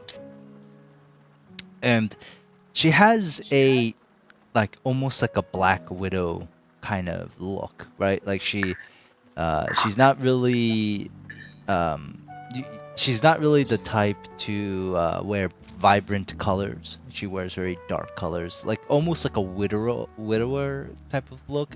Occasionally she'll have like a veil over her face when she meets her contacts. But Orlan, I'm going to have to ask you to roll a fortune roll. Generally, GMs don't ask you for rolls, but for fortune rolls, I'm allowed to. Because this is going to determine. Yeah, this is going to determine. Oh well, and consort. So you can use your consort rating if you have. I would any rather points. use consort.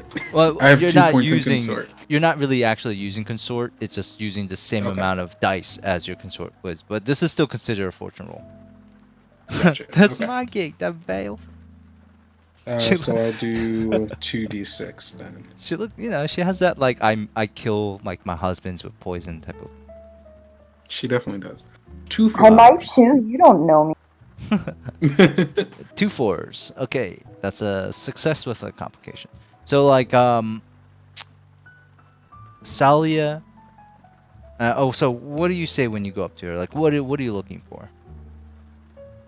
Do you want me to roleplay it out or just say what I'm No, looking you can for? just say what you want from her.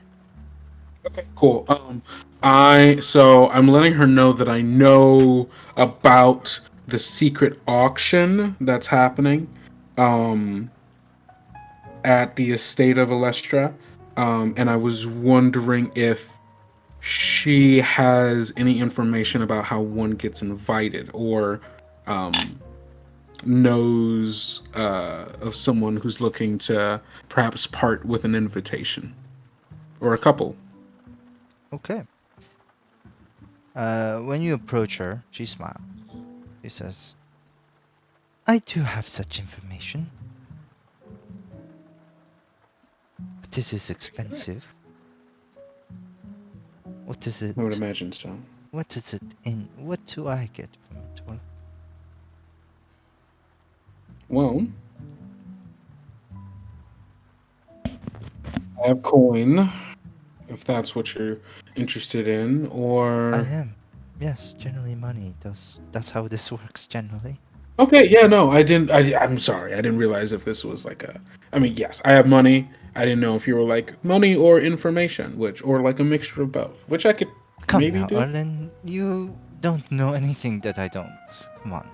No, yeah, not- no, that's fair. Let's not kid ourselves here. You get your information from me, not the other way around. Yeah, no, that is a very accurate way to put our relationship. You are all spiders. I am the web. You see. And we appreciate it very much.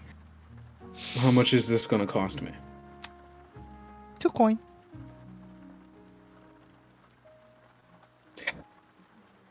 2 coin for the invitation Okay. itself. 1 coin, and I can tell you how to get it, or whatever other information you're looking for. But if you give me 2 coins, I can give you the information right now, or the invitation for 1 right now. So whatever thing you're doing at this Alestra's estate, it better be worth it. It is, and oh man, I don't even know if I can pull out 2 coins. Because you said it's... Oh, then 'Cause you right broke now- bitch. No, hey, whoa, no, this is me talking to you. This is not me talking to her. She You doesn't broke know. motherfucker. I have 3 coins, but you told me to put it in my stash. So Yeah. to be able to take them out, I need to be able to sacrifice one, right? You go to like the ATM machine, it's like error. Oh no. No, It's like Orlan.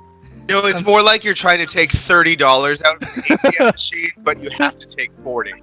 Yeah, I'm like, but I don't Have 40. I don't want to overdraft. You So- just look so how waiting, does like, so it's 2 how for does- every how 1 does- coin. So I think you only have 3 on you.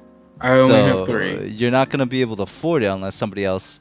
Like, I'll let you guys transfer money over to stash. Like, I mean, if you guys want. I don't want I don't to know if I should ask do anyone that. for money. Orlan would never ask anyone for money. So that's it. Brigham's loaded, but all right. It's I- two. You said 2 invitations for 1 coin? No, she'll give him an invitation for 2 coins. But it's assumed like if you get an invitation, you could probably bring somebody else. Oh yeah. So that would get us another 2 people then. Yeah. So And that's like the legal way. So like you Yeah. guys are like in. I huge also have a advantage. fine disguise kit. So that could be a 5th person. I'm Okay. gonna No. disguise myself as an invitation. Disguise the dog. Everyone else can watch. Well, if you can disguise the dog, I can stay outside of the mansion and kind of the dog's kind of the mind link. Jensen. Bruh, I don't know if I'm that good. Yeah, I mean, let's. I know this is fiction, right? But Come on. but like, The there's a dog is limit to this fiction, right? Like, we're not Have you all disguising never a seen this- fucking giant dog as a Have you person. never seen the Scooby-Doo movie where they Oh. dress up Scooby as an old woman? No, we're gonna revise the Disney classic. Now it's all dogs go to parties. All those Uh, parties. the best. But yeah, if you guys, I- but if you guys can get the dog in, like I can stay outside and like keep watch in a sense. I don't think that's going to be possible. I think it'd have to be opposite. Wouldn't the reverse make a lot more sense? You could go inside and the dog could stay outside and keep watch? Because he's No. a dark color, so he'd blend in with shadows. Well, because I'm technically like kind of a sniper. If there's a lot of windows in this building, like I could like Let's- keep an eye out for Alestra. But if we get you in, we could get you up. That's true. The dog will The snipe. dog's not going. The dog will is our set sniper. up position. he's fighting for him.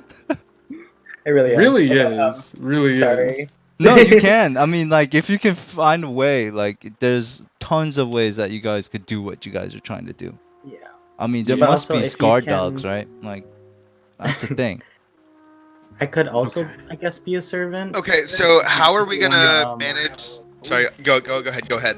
Oh, I can also be a servant if you want to disguise me. I could maybe sneak in through like a back way in the kitchen and like do that sort of thing and get a platter and go around. Yeah. I mean, I could see that. Dude, that is, like, such a big trope. Like, the assassin really with the is, waiter though. It with, really like, the is. hors d'oeuvres walking around, like... Yeah, I in the know, kitchen. but I mean, like, It's at it's the so same time, do we cliche. want it but, to like, work, or do we want to be? It's a good trope though. No, it's good. No, it's It a good is a thing. good trope. Cause like, dude, are we going to somewhere that's high enough society that they don't even really think of servants as people? Most That's- likely. Yes. So like, yeah. So that seems good. Another thing I was thinking about is one of my allies, because she has like a small arsenal, basically, right? Arsenal of allies, or I'm not really quite sure. No, Like, of weapons? Of weapons and people, yeah. Well, hold on. Who's your ally? Oh, your ally. Yeah, my So ally. Your ally doesn't mingle with this society. So Okay, I figured. Basil Baz is the leader of the Lampblacks, who actually is hunting Orlan.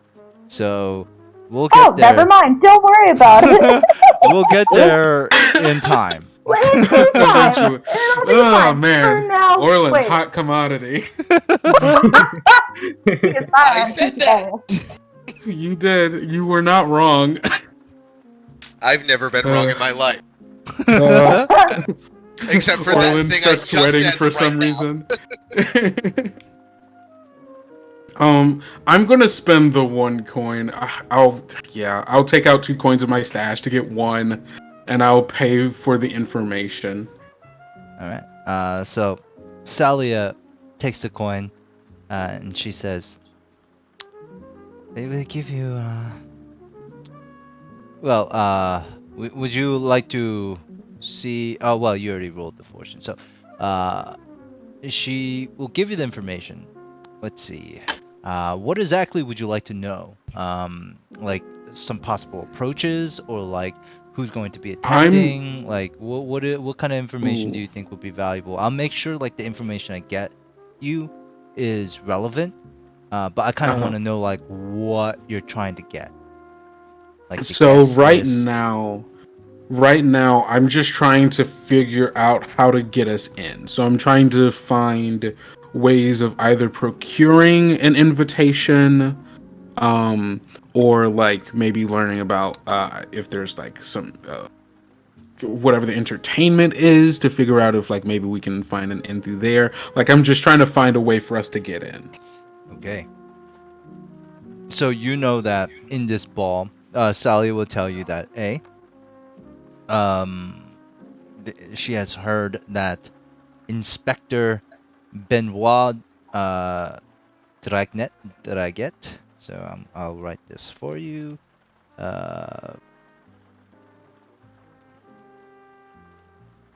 And his Imperial Guards, and apparently a dozen Imperial Guards will be at the ball.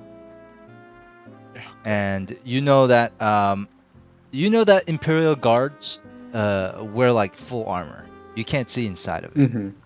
Right? So if you can somehow so she kind of hints at like the Imperial Guards being away. Of course, they'll have their own security.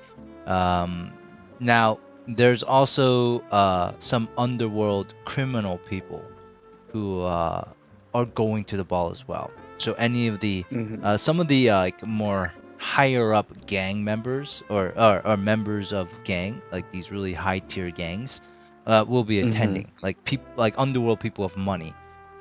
So you might have an option that way. She'll hand you over a guest list of all the people who are expected to get there or to be at the ball, right? So you can do whatever you want with that. And she'll also tell you like the blueprint, the map of the house, of the mansion. Since Jupiter is not here, she'll say that Alestra employs an occultist as an additional security measure for her manor. That's good to know. So supernatural stuff might come into play as well. And like a lot of you, it's not new. Like there has been like there's most nobles that are powerful enough and wealthy enough probably own like one or two or more occultists to kind of, you know, add another element of security. Yeah. Yeah, like guest list. Awesome. Underworld gang attending. Okay. So we still only have one invitation, which gets two of us in there. We can possibly disguise a few. I'm worried about us trying to disguise too many of us because that could get messy. And especially if we have to disguise people as different things to be able to get in multiple avenues, I feel like that's a recipe for disaster for us.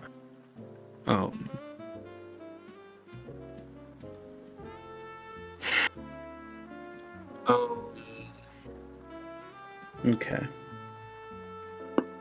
Wait, so here's an idea. Let me pitch something real quick, right? Okay. So we have to not only steal the monkey paw, but also get the crew of presumable murderers in, right? Yeah. And so we know where that entrance is. You do. Can we do these things at the same time, like as a way to split into two different crews? People who have an invitation to get in, or some other way to get in, can enter as one unit to be in charge of getting the monkey paw. Second unit is in charge of opening the door. Well, here's the problem that I see is that is there a way to get in by going through the out, if that makes sense? Like, Escape does tunnel? the exit have an opening where we are able to go in without being heard or dealt with, you know? Getting out, we have a passageway, and hopefully we do it quietly enough that we're easy going, but I mean, Yeah, going who are in, sneaky people? I think that's Kind of me. and you. I don't think anyone has like 2 dots in prowl or anything, but I don't have anything in prowl. I have No, nothing but in prowl. I have 2 I in move. hunt, so I was wondering if I could maybe do a little bit of tracking. I have 2 in hunt, 1 in study, 1 in consort, and 2 in sway. Got 1 in study, 2 in survey, 1 in finesse, 2 in consort, and 1 in sway. Well, do we have anyone that could then talk their way in without an invitation? Worried about trying to talk our way in without one, and that possibly failing, and that making security tighter. Yeah, that would that's the alert a lot engagement of goal, people. though. Yeah, no, that's fair. But I like that idea as a last resort. But if we can find a way to get people in that doesn't necessarily require that right off the bat, I think that might be better. But I think we're not really coming up with a lot here. Is not that. So. Is it possible to like stake the place before we go? That's a great idea, actually. Yeah. Yeah, actually, I didn't even think about that. If we stake it first, we'll be able to find points of entry without having to deal with the hustle of everyone blind spots with guards. Yeah, and Well, I we've already only have the got a day. blueprint, so whoever wants to be the person to kind of stake it out, I can give you those, so you can already have an idea of what the place looks like on the inside. So from the outside, you can, I think try to, Alex would be really good at that, and then I actually took veteran and chose from town, so I might be able to do it as well. Whoever would would like to have- do it can go ahead and tell me that's what they're going to be doing to kind of get this clock going. Oh, so and then I think what you got there was enough for one tick on that clock there in terms of information. Give you some like avenues that you can take. So if you guys want to fill in that clock with some more like surveys or Yeah. hunt or whatever you try to do, that you can do that, of course. Well, if Alex wants to go scout it out, I feel like he's better suited for that. Nadia can go and wait. Yeah, I can go. Okay. I will take Nox with me. Sure. I also want to look at the building. I can just study the blueprints separately, but I want to look for places with structural weaknesses. So is Brigham coming with me? When you say structural Dang it. weaknesses, are you talking about like foundation wise, or like because you're I probably mean, like, not if going I to put get a... in looking at the... close enough. Oh, no. I mean, I said looking at the blueprints, right? Because we had those. The blueprint. So, like, where could I put a bomb that would open a big enough hole in a wall to let people go in and out rather easily? I'd say Question there's is- like a few places that you can add that to your. I mean, that's not like the A plan, but it's a good B plan. Yeah. Yeah. I'd say there you. I mean, it doesn't really. Would you like to roll something for that or? I mean, yeah, I can study, right? Yeah, that would I think probably be studying like a blueprints study. is distinctly in the study. Yep. Rules there. I would agree with you. So, in this case, I mean, it would be I would say it'd be like a control, just like a control standard roll type of thing. I mean, it would probably still just be a fortune roll, right? Like, because there's no risk studying the blueprints. I actually could come up with some, but that's up to you if you want to do a fortune roll instead.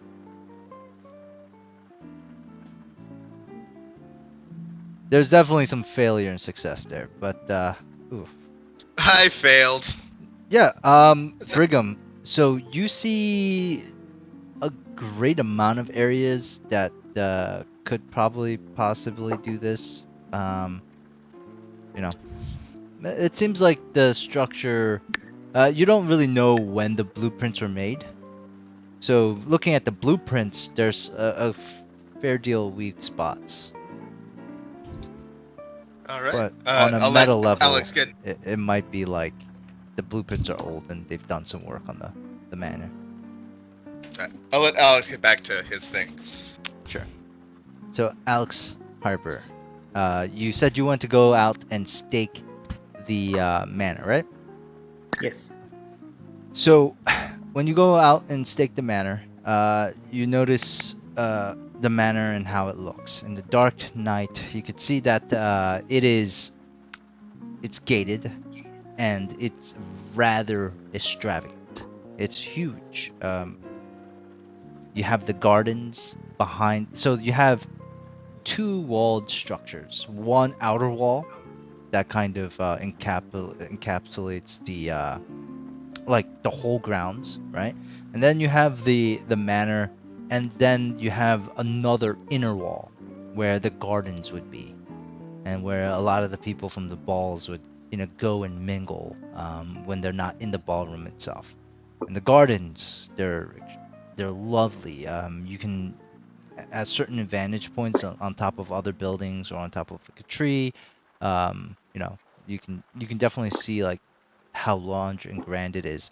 Now, you're going out there, you're looking for some information. What would you like to roll to kind of like what's the action that you're taking? Your goal? I guess the first thing would be to look for this entryway or exit that we know of. So I would do a hunt roll to track that down. Does that make sense? Yes, no? So the entryway that goes like, so are you saying like the secret tunnel? Because you know the entrance to the secret tunnel is inside the manor. Are you asking about like Um, the other side of the tunnel, like where the tunnel comes yeah. out of? Uh-huh. Okay. You don't have to roll anything for that. I would say like, well, actually no. He never told you where the other side of the tunnel was, because there was never a need for your crew to go to the other side of the tunnel. Mm-hmm. So you can still look for it if you'd like. Yeah. Yeah, I would like to do a hunt roll for that. Track that down, maybe. So generally, like, I believe hunt is used for like Corey, can you kind of button here? I think hunt is more for like shooting people from like a distance. I guess it could be used for Yeah. tracking. So yeah, hunt is definitely more about like shooting and tracking. I would Okay. say that like so, and you can something that's important to keep in mind for blades is that it's always up to the player what attribute they roll for anything. Right. So like You can roll casing a hunt, joint. right? Like you can Right. roll a So hunt, but I might give you like a reduced effect for that because it's right, not exactly. like So the like the so it's not sorry, go ahead. matches up with the fiction. So like Right. if you So say like like yeah, I exactly. Like this survey. sounds like. Oh no, Sorry, go ahead. continue. I No, keep no, go. talking too much. No, go. Okay, yeah, no. So this I would say would be like a classic survey. Like you're trying to get like the lay of the land, Yeah. right? So like you could argue that you're doing that with survey. That would be like kind of the default. You could probably do the same thing with reduced effect either with hunt if you're talking about like, oh well, the way I'm doing it is by following people around, or you could even do it with a prowl, saying like the way I'm doing it is by staying in the shadows and Yeah. like walking around. But either prowl or hunt would probably be a reduced effect compared to a survey, which is like where it lines up very. Mm-hmm. Okay. Sure, I'll do a survey then. Why not? But the thing is, you have an advantage on hunt. I'm pretty sure you wanted to use hunt because you have more skills, or you have more Yeah, points in pretty hunt, right? much. So like that's a greater effect, or that's like a better chance that you're going to get a good number. So it's up to you, Yeah. Alex. Like the whole point of that was to say like it's up to you, but it's not like equal. It has Depending the on that. consequences. Yeah. Right. Okay. Yeah, why not? Let's just do hunt. Let's make it interesting. Just spicy. Okay. So And what are you yeah. trying to find again? The entrance to the secret tunnel, the other entrance to the secret tunnel, like the exit, pretty much, or? Yeah, the Okay. the other side of it. So Alright. maybe that could be another entrance to where we want to be. Sure. What position is it? So I would say in this position, since you're since you're hunting around a wealthy district, it's gonna be risky, at minimum risky. Okay. The effect is going to be limited as well. Okay. Limited. Got it. Okay. Go. Oh, and then 2 dice because of the. Yep. Did I Ooh, do that right or wrong? Did I do that wrong? I think you might have added 2 more dice. So you don't have Sorry. to. No, that's fine. That's if like somebody helps you, you can add like bonus dice, right? So Oh, okay. Yeah. I'm dumb. no problem. Roll on a hunt with the 2 dice. Those are really good numbers, though. So risky. Limited. And then, bam. Cool. Okay, 4. So that's a minor success with possibly a complication. So, Alex, as you're creeping about, you do find what seems to be like you notice, like, as you're tracking people and watching where they're going and like following people, you do notice like a group of burly and not so wealthy people. They almost look like dock workers, but they seem to be like in the middle of this like wealthy district. You watch as these quote unquote laborers are moving this giant cart, and the cart is laden with boxes, and there's a tarp over them to kind of cover up most of it. And you continue on, and you can see where these like burly dock workers kind of bring this cart. They take it into like this old abandoned it's another like estate, but it's in poor disrepair. And you can tell like not all the houses in this wealthy area are up to standard. And some of them have fallen into disrepair based on like the family or whoever noblemen like living in them have like, also their statuses probably fell as well. And you can see these laborers bringing the cart into that old manor, that decrepit, disrepaired manor. And you almost have a feeling as if that might be the crew that Bruce Math was talking about. What's in the boxes, you have no idea. But you can probably judge that somewhere in that manor is the entrance to the secret tunnel that leads to Alestra's manor as well. They're connected. Oh, okay. Okay. And while you're doing that, you do get the attention of some of the guards that are just walking around. One of them kind of calls you over and says, "Hi, what are you doing with that mud around here?" He's my emotional support animal. Don't The you know fuck about you those? talking about emotional support? And why are you carrying around so many guns? What are you up to? I mean, a time at night, I have to protect myself. You have your weapons, I have mine. I'm a fucking blue coat. That's what we do. Yes, but I am a Look, regular civilian. Oh, look, okay. What am I looking at? if you're going to be around here with guns, I'm gonna have to ask you to leave. Now if I see you one more time, I'm gonna crack your skull open. You hear me, boy? Yes, sir. Now get the fuck out of here. I will. Get the fuck out of here! Get out of here! Okay. inflection up. And what he means by this, and what this translates into, is that your crew already generated one heat. Be careful.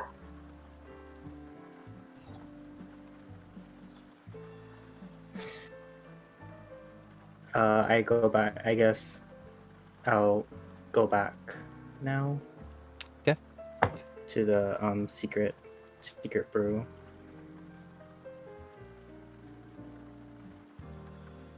And just walk in and be like, "So, a blue coat saw me." So I did a thing. I kind of stand out, like. I was like a sore thumb. I forgot to leave the guns. Forgot to leave the guns. Yeah. And the dog, the giant black dog. That's fine. That's fine. This is great. We can figure this out. But I did see the quote unquote crew that Bruce may have been talking about, and the other side of the entrance I think might be connected to another mansion or building. Okay. So I guess think we if- pull out a map. Can you point out what building that it's connected to? Yes, and I guess I will point out the building that I saw. Sure. And you guys all know that I might not have even told you this, and it might not have mattered right away, but the manor is located in the Brightstone district. Now, the Brightstone district is pretty famous. That's where probably like the most wealthiest of the people live outside of like White Crown, which is where the politicians kind of live. Brightstone is a very wealthy area. So yeah, Alex points it out, and you guys have 2 more ticks left. Now, I do believe we have 2 more ticks. We have 2 people left who haven't done anything, which would be Nadia, kind of, and Brigham. So, do you guys have anything you would like to contribute to the clock? Okay, so talking to everyone else, I have an idea, a generalized idea. I have 2 different options. I could go and try and charm the guards at the manor to try and give me information. However, that might be more suspicious because of what happened with Alex. So I don't think that's a great idea, but it's an It's option. okay. Get that heat. Make it happen. Nothing. And then the other idea I have, maybe going to the theater or something of the sort and seeing if I can find anybody who There. help me with some information about where Paul might be. Can we talk to Alestra? You definitely could try. So, I'd rather not. Sorry. I do have that list of people who are going. So Right. if you wanted to maybe use that and be able to, like maybe like there are people who visited. I can't remember the name of the place, the Matador and Bull. Yeah. Maybe see if they are around there, or maybe around some other places you're familiar with. Try to get some information out of them, because I feel like you'd be the best at that. Yeah, totally. I could definitely. Okay, so you said you had the list, right? Yeah, I got the list from my information broker. Okay, awesome. So, yes. Okay, cool. So Nadia will go ahead and get all dressed, make herself all nice and ready to go. And then go ahead and head over to the Matador with the list in her head. She probably would have reviewed it before she left because there's Sure. place things. So, based on the list, I'm assuming she'd need to talk to a lot of people, and most people. So, is there any one name that stands out? There isn't, like, I mean, besides, like, I think the best way to handle this is just like tell me like what your goal is to do. So if you're like, I want to find somebody on this list and talk to them, and then like make a roll. Right. Okay. Awesome. Then that's exactly what I want to do. Okay. All so what kind of roll do you want to make here? That's what I'm. So I have Consort, maybe. Yeah, I have study, I have sort, and I have sway. Because this one I'm trying to like. Now, charm? if you can use like, so for instance, like you can make up the fiction as we go, right? Like you don't have to keep looking for me for direction. If you have sway, you can literally say, I find somebody on the list, right? Like, so we get past the part with the list part, right? And then just say, and I want to sway somebody to give me their invitation, or not go, or whatever it is that you're trying to sway them with, right? And so, like, so, like you don't have to like go step by step. We could just assume that you found somebody on the list, right? And like keep the pacing like.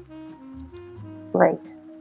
Sorry, I'm still not used to this. No, it's fine. It's actually like it's kind of have to get used to it a little bit, and we'll get there as a group. We'll understand like what can be skipped over and what can't. Well, now I don't know if I want sway Crapitola. Because this would be more from my background that I'm using. So yeah, we'll go with Consort, and I'm gonna try and access about the potential auction and what people have heard about it. Using Consort. With my noble background, I should add that. Sure. Right. So you want to know more about the auction, right? And the secret auction that's going on? Okay. Yes, and maybe my preferred answer would be about the location. Like, where specifically in the manor. Okay. So you're trying to talk to somebody who's invited to the secret auction, pretty much. Okay. Yes. Alright. Go ahead and make your roll. Right. What would this position be? This is definitely risky. Yep.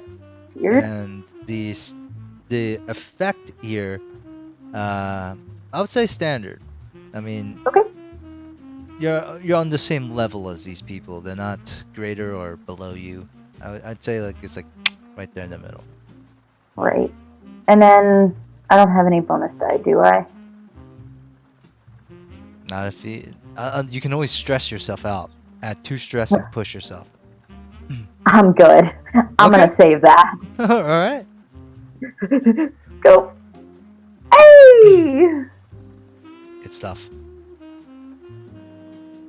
So, on this occasion, like on this very coincidental night, it just so happens that you do run into Bazo Bass, who seems to be having a incredibly awesome party here at the Matador Bowl.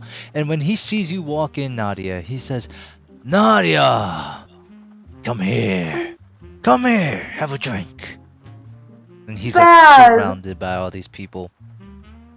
He seems to be in a great mood. Baz, how are you? Ah, fantastic. How are you? Come here, give me a hug. She'll happily give him a hug, patting his back and happy to see him. He's got a cigar in his mouth, and just to let you know what Baz looks like. Oh shit, I didn't make it. Never mind. So Baz looks like a really rough and tumbled person. You know, he's got this like handlebar mustache. He almost looks like an old western cowboy, right? Like yeah, and he's got like he even has like a cowboy hat on. He's got like 2 pistols in his bandolier, but he pulls it off well. It looks nice on him. He's very tall. He's not too bulky for this type of fashion. And he looks at you and says,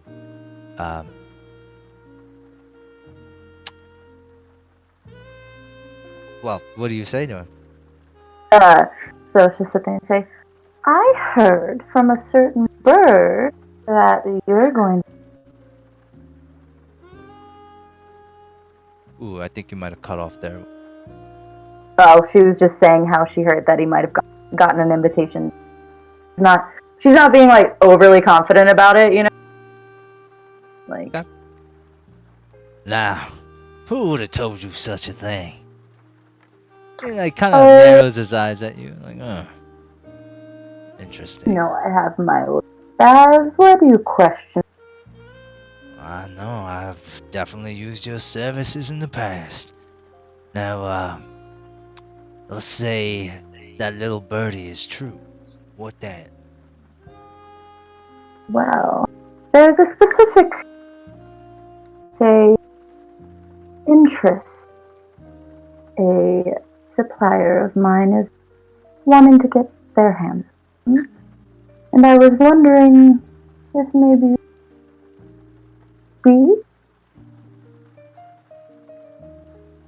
I'm not catching like the end part of that. What was that? Yeah, so she's asking like if he knew where like the auction might, like in terms of like the mansion.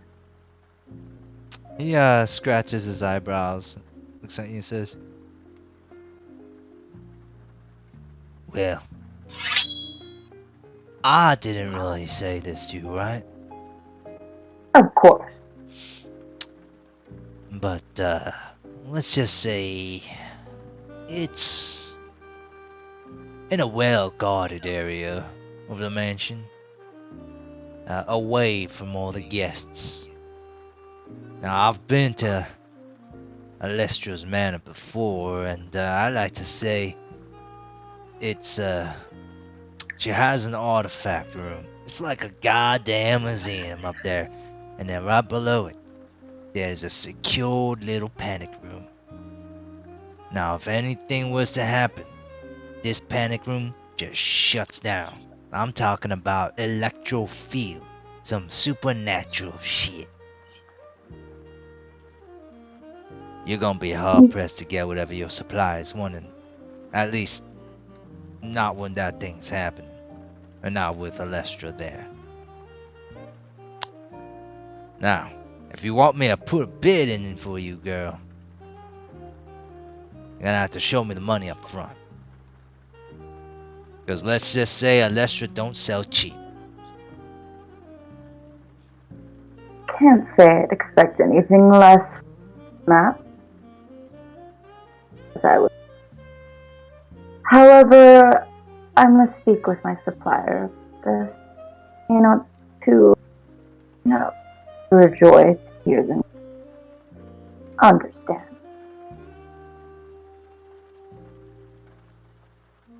So after she kind of, she'll sit there for a second and say, "Well, I suppose since I'm here, friend, what do you?" You're kind of cutting in and out a little bit. Sorry. Am I? Yeah. No, it's alright. It's my internet. Probably it's not the best. What was that last part? So she's asking if it's alright if she stays and has a few weeks with him. Yeah. So actually, there should be like a little minor consequence here. So the minor consequence is, I will say, if Bazo Bass doesn't do stuff lightly. When you say you want to have a drink, that means hours and hours of just getting fucked up. Oh no. So you can suffer a level 1 harm here now. Okay. That is hungover. You can resist this, but it might cost you some stress to do this. Nah. She'll take it. She's stayed out before. Alright. And I do believe, correct me if I'm wrong, so you actually need 2 level 1 harms for the less effect stuff to start to happen. So that's correct. 1 for you now. So you're hungover. Alright? Yep, that's what it says. So. But I would say you guys got enough. You got some information there about the room, and you probably know like stealing it from the room at the auction place, not gonna happen. Yeah. You're all gonna die, which probably is more common sense, but you didn't know before, but now you do. You probably have to get the artifact quote unquote before it's getting sold, or after. Alright. Alright, that's 3 ticks. I mean, Woo! we only need 1 more person to get some information, and I think you have all the things you need to go carry out the plan. Indeed, I think so. Yeah. So I'm pretty on the find out more about how servants move about the manor kick, so to speak. Ooh. And so I'd spent so fortunately going last gives you that. I'd spent some time thinking about it. And I'm gonna be hitting up my clientele.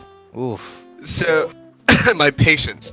And so after they're not applying, noblemen, right? Like your patients aren't like wealthy wealthy people, right?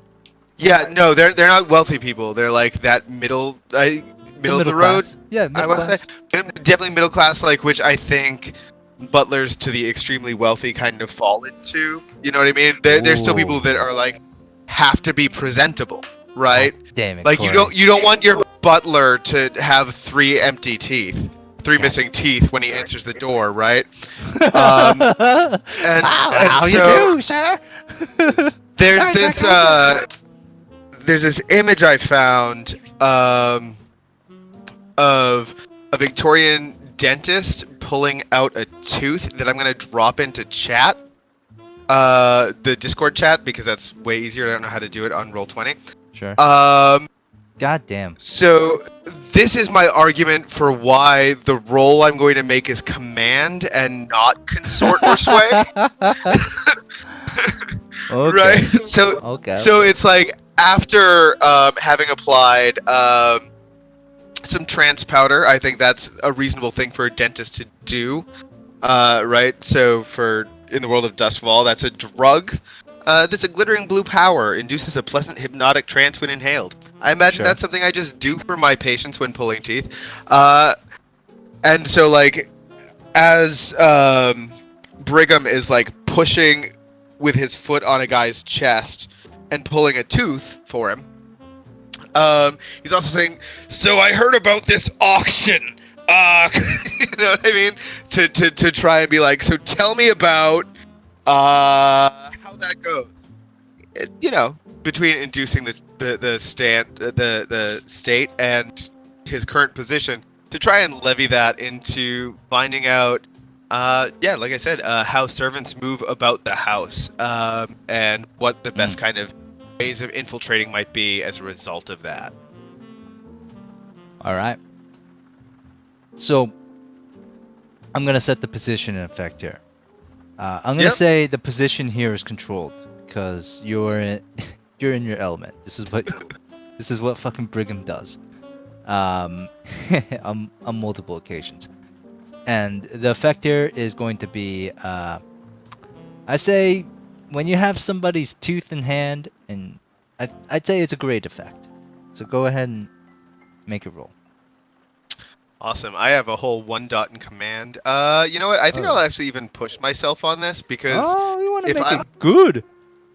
Because if there's the option for great success on finding this information, that strikes me as extremely worth having. I would agree. So there we go. Command, controlled, great, bonus die 1, submit. What do I get? 5. 5. The man that's walked into your dentist shop is and this if this we're playing like Zelda or something, it'd be like because you discovered like a secret here that you could have but anyways, so this man here is dressed finely, very groomed, old, but doesn't have quite the money that you would expect somebody like this to have, and that's quite obvious because he's wearing like a general suit that like a butler would wear. And Brigham, you look at the like registration list of your patient, and his name is Sebastian, and you almost have this feeling like when he kind of puts on his information, you realize that he works for the Alestra Ethrafi. And you're like, this is a stroke of luck. You strap him down to the chair, give him some trance powder, and you start to work on his teeth. While you're holding down the teeth, you ask him about the servants' routes. And Sebastian, well, let's say like you don't know where he works, but Sebastian kind of gives you more information. So he's just like, please don't hurt me anymore, sir.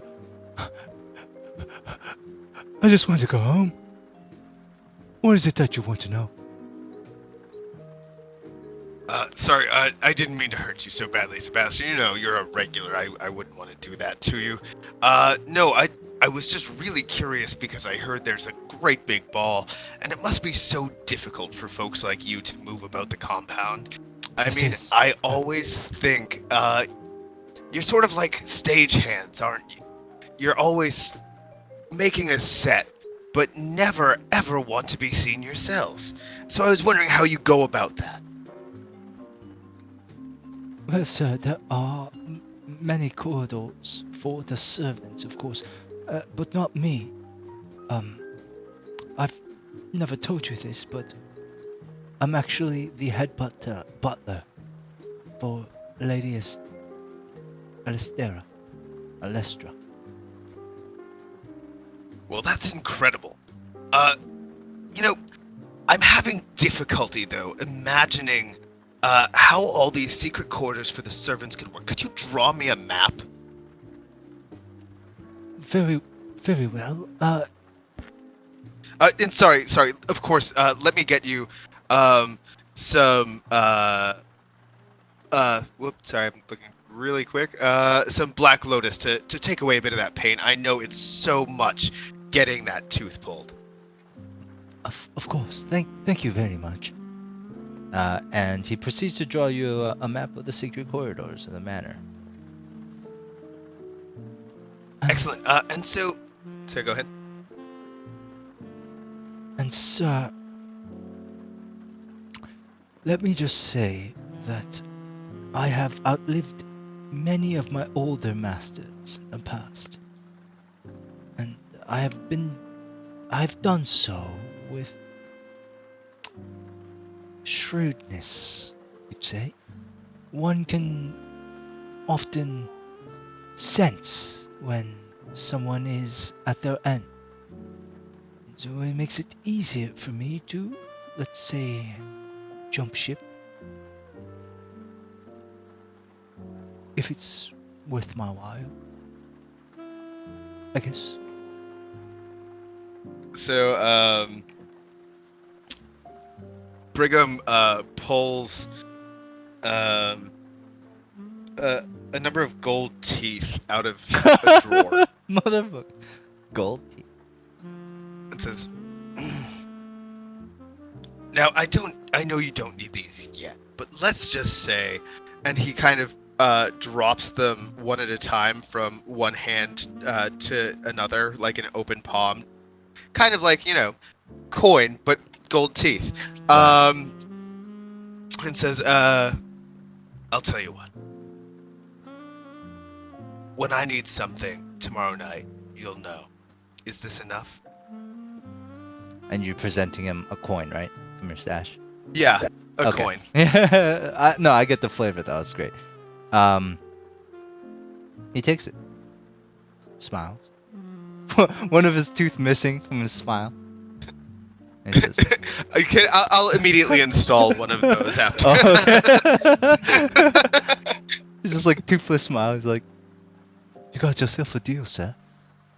I'll see you. But how are you going to get in?" Don't worry. Well, actually, You're like, I'll be. Let me think about this for a second. Sorry. So like, I'm trying to keep track of all the ways we're getting in tomorrow. So it's. I was going to be Nadia's manservant, right? Then, how did we decide how everyone else is getting in? I don't We think it's haven't decided. I don't know done if that we yet. We're still trying to figure that out. Yeah. Okay. So, So but the offer is here, so it's on the table. So it's like on the spot. Like, what do you say to him? yeah, I think it's. I think you'll find you've got some new hires for tomorrow evening. You'll need to train us quickly. I only have uniforms for 2. That's enough. Very well. He takes the coin and says, "I was never here." Opens the door. Until somebody asked where you got that brilliant filling. Sure. And then he closes the door. I would say since you rolled a 5, there's nothing really. I would say the coin acts as like the consequence here, right? Like you got more information. Technically, you didn't have to give a coin for it, but like it worked with the fiction, so we'll say that's what the downside to that roll was. Okay, yeah, that works. for me, Yeah. for sure. Yeah. Yeah. So we go back to the planning board, and I think at this point the clock is filled out. Okay. Nice. Good So- job, team. Good job. So I think we have some pretty. Okay. So we have Nadia, who has ability to bring herself and one other person. We have Brigham, who has the ability to bring himself and one other person. That's 4. And so And the then 5th you. person, I don't have a way to get in yet. I thought you had the invitation. No, I didn't have the money for it. Oh, right. I got the right. information. That's where it was. Well, we haven't also figured out who's doing what yet. So Nadia Yeah, exactly. has to go with the invitation, right? So Nadia could take Orlan. The 2 That servants could be anyone, right? Like Yeah. it doesn't have to be me that goes with what was his name? Emmanuel. I wrote it down like a smart person. Sebastian, right? So like any 2 of us could be the servants with Sebastian. Well, I think another thing is that if Orlan goes with Nadia, it would look more realistic as a really noble background couple. And that way Yeah, they too. might That be makes able to sense. walk around easier, and they might be able to attract Alestra, if you think about it, because Yeah, they're they're all... both Aruvian, you know, like so. Yeah, You'll that makes definitely sense. get the attention of like another Aruvian diplomat. Uh-huh. That makes sense. And then so if we did Orlan and Nadia go in as guests, if we do Brigham and Jupiter go in as possible servants, and then because Alex is our sniper anyway, just in case like we're going through like things like keeping an eye outside, check out making sure like guard movements, that kind of thing, and if anything does go down, can give us ranged assistance, because also the dog can't get inside either. So That That's sounds the last super piece of the practical. pie here. That's the last piece of the puzzle, is to how to get the dog inside. Right? if the dog even needs to get inside. No, I thought we established that the dog needs to go in the ball, right? Yeah. I would love for Oh yeah. Joe on the ball. No and dogs Now in can the we ball. can we have a get little bow can we tie. sneak the dog into the auction? Maybe the dog's up for sale. I don't know. Wait. And I have then- an idea. Right. So we Ooh. established there were guard dogs, right? Yeah. Do the guard dogs wear special collars? Oh my god. Oh, Yeah. Can we hide the dog as a guard dog? Since, I mean, yeah, but the guard dogs aren't gonna go anywhere near the the auction. Like, Yeah. I mean, at most the guard dog is just gonna walk around the grounds like guard dogs would generally, and that would kind of be like it won't be No, able but to that get does access help if he gets in the mansion. Yeah, but it does help if he gets caught. If he has a guard dog with him, that helps legitimize him as Sure. one of the possible guards, maybe like a new hire for increased security for this big event, right? Now, I Mhm. don't want to like take away anything from the players, but I'm always like I always root for you guys, and I also have an idea, and this kind of incorporates more teamwork from you guys, and you guys can do this at any time, right? And it's like you can connect these dots and say like Nadia's connection Basil Baz is going, she knows like he's going into the auction. He could potentially bring a pet, like if she asks him to, right? Like I don't know, that's just like an idea I'm throwing out. Yeah. To like if And you you- wanted to do stuff like that, you can. I mean, that could work. He did offer the option coins, but now I'm thinking maybe I could pay him to take our dog. But the Yeah, thing is, we actually don't really need to get the dog into the ball. I was Yeah, And that's the totally same thing. joking Like, that's about what I've that. been thinking the whole time. Like, is this necessary? But at the same time, didn't you say, Alex, that you had like a somehow? It's a link with mental it, right? link. Yeah. Yeah, I have a mind link. But also, so when he's tracking or fighting the supernatural, and I think someone said something about supernatural stuff. There is. He gains potency. So I think That it could does be have an very advantage useful. against something like a supernatural or something like that. Yeah.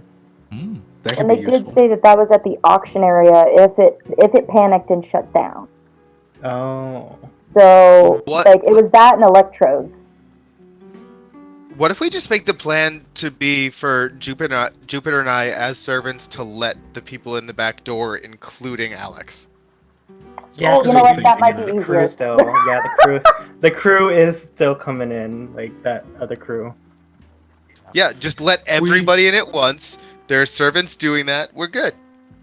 Yeah, because I think that actually works out really well, because if we come in as, if like we have people come in as servants and then they go off and disappear to do stuff, like that might raise some, you know, some eyebrows. If we bring in another person that's not been established to anyone who's the best person for us to be sneaking around, that might be the best way for us to keep a control of the situation and also still be cued into, you know, what's going on as far as like the operations of things at Right. the actual party. So if we embed ourselves into the party, and embed ourselves into the guards, and then have Alex sneak, we let Alex in, have him sneak in, do whatever he needs to do.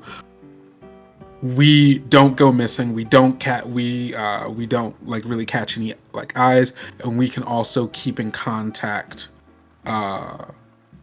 We can find a way to keep in contact with him while he's doing his thing and not bring any attention to ourselves in case we need to quickly start, you know, doing stuff. If that makes sense. I know I kind of lost track of what I was saying towards the end of that. So it almost sounds like you guys are. Then we can simplify this with the plans, like in the rule books, right? It almost sounds like you guys are splitting into 3 groups. One group is I guess deception, like one group would be the deception. Sorry, my cat scared me. No problem. One would probably be the deception, which are the servants, maybe, right? Another one would be like the social, which would be like the 2 nobles, and then Alex would be the third plan, which is like, I don't know, like stealth. Yeah, that sounds about right. That sounds like a summonation of what you guys are doing. Yeah, that sounds pretty close. Yeah.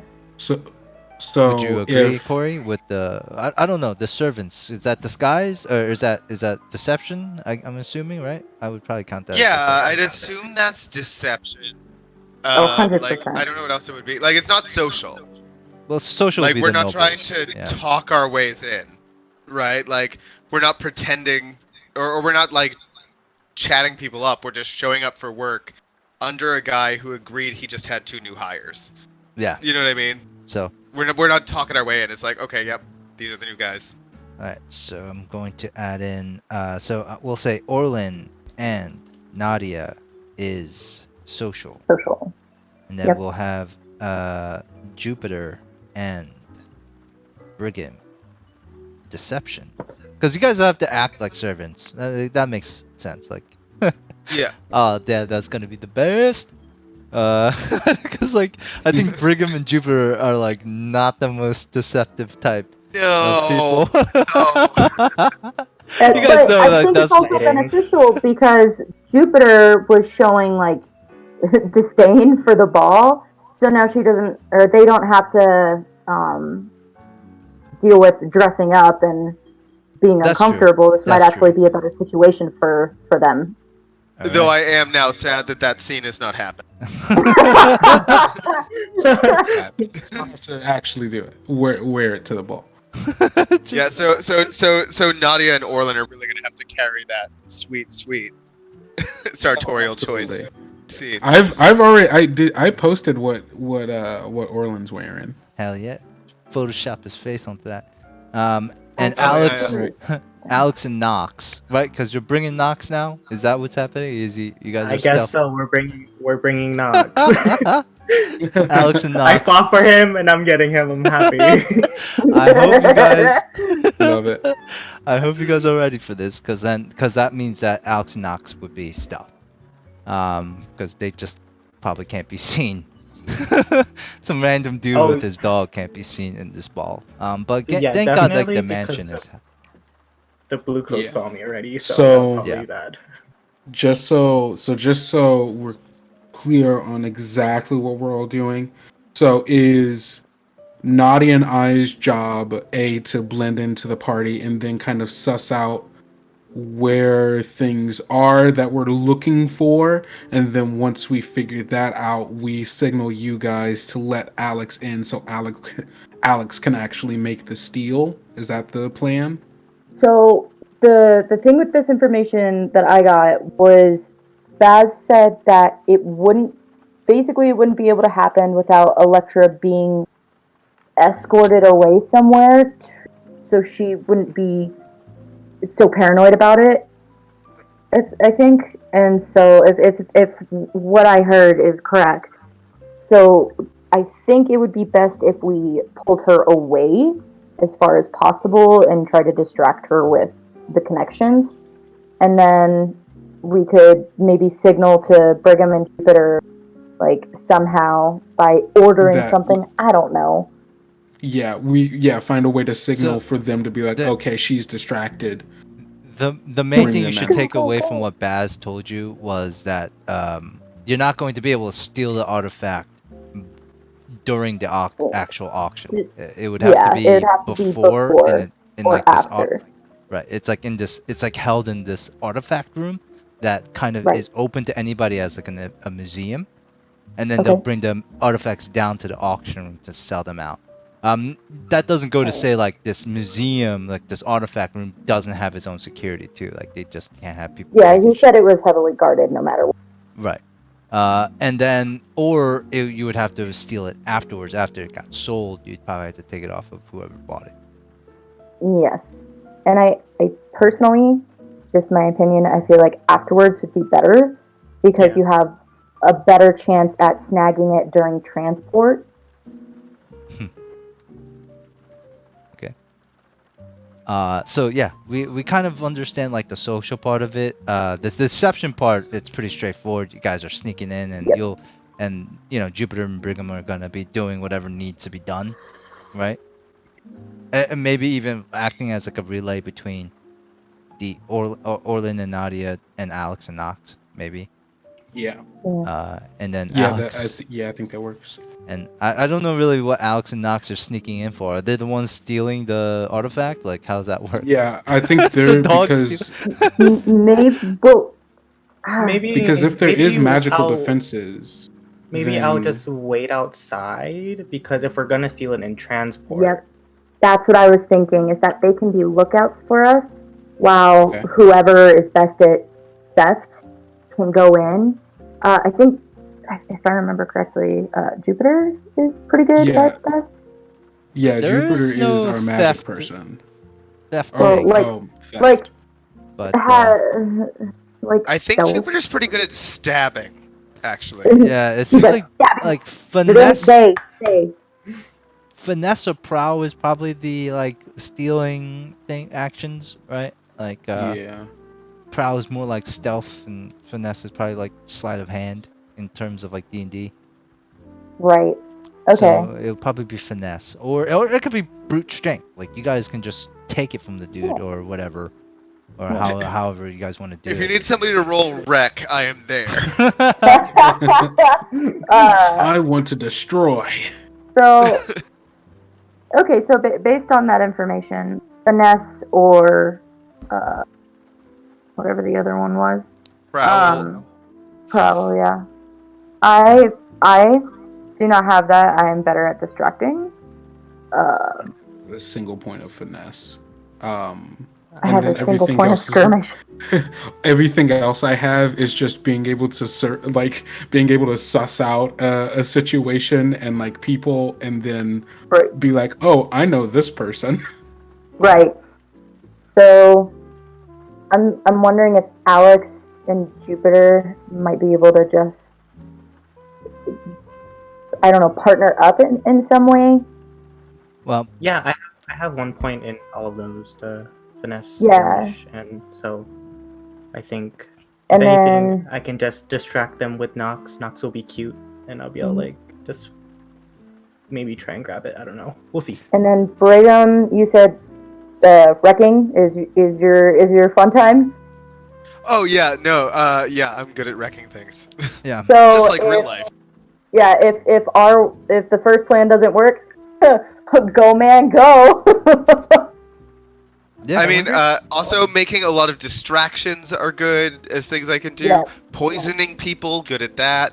Oh, I mean, is it really a score without success?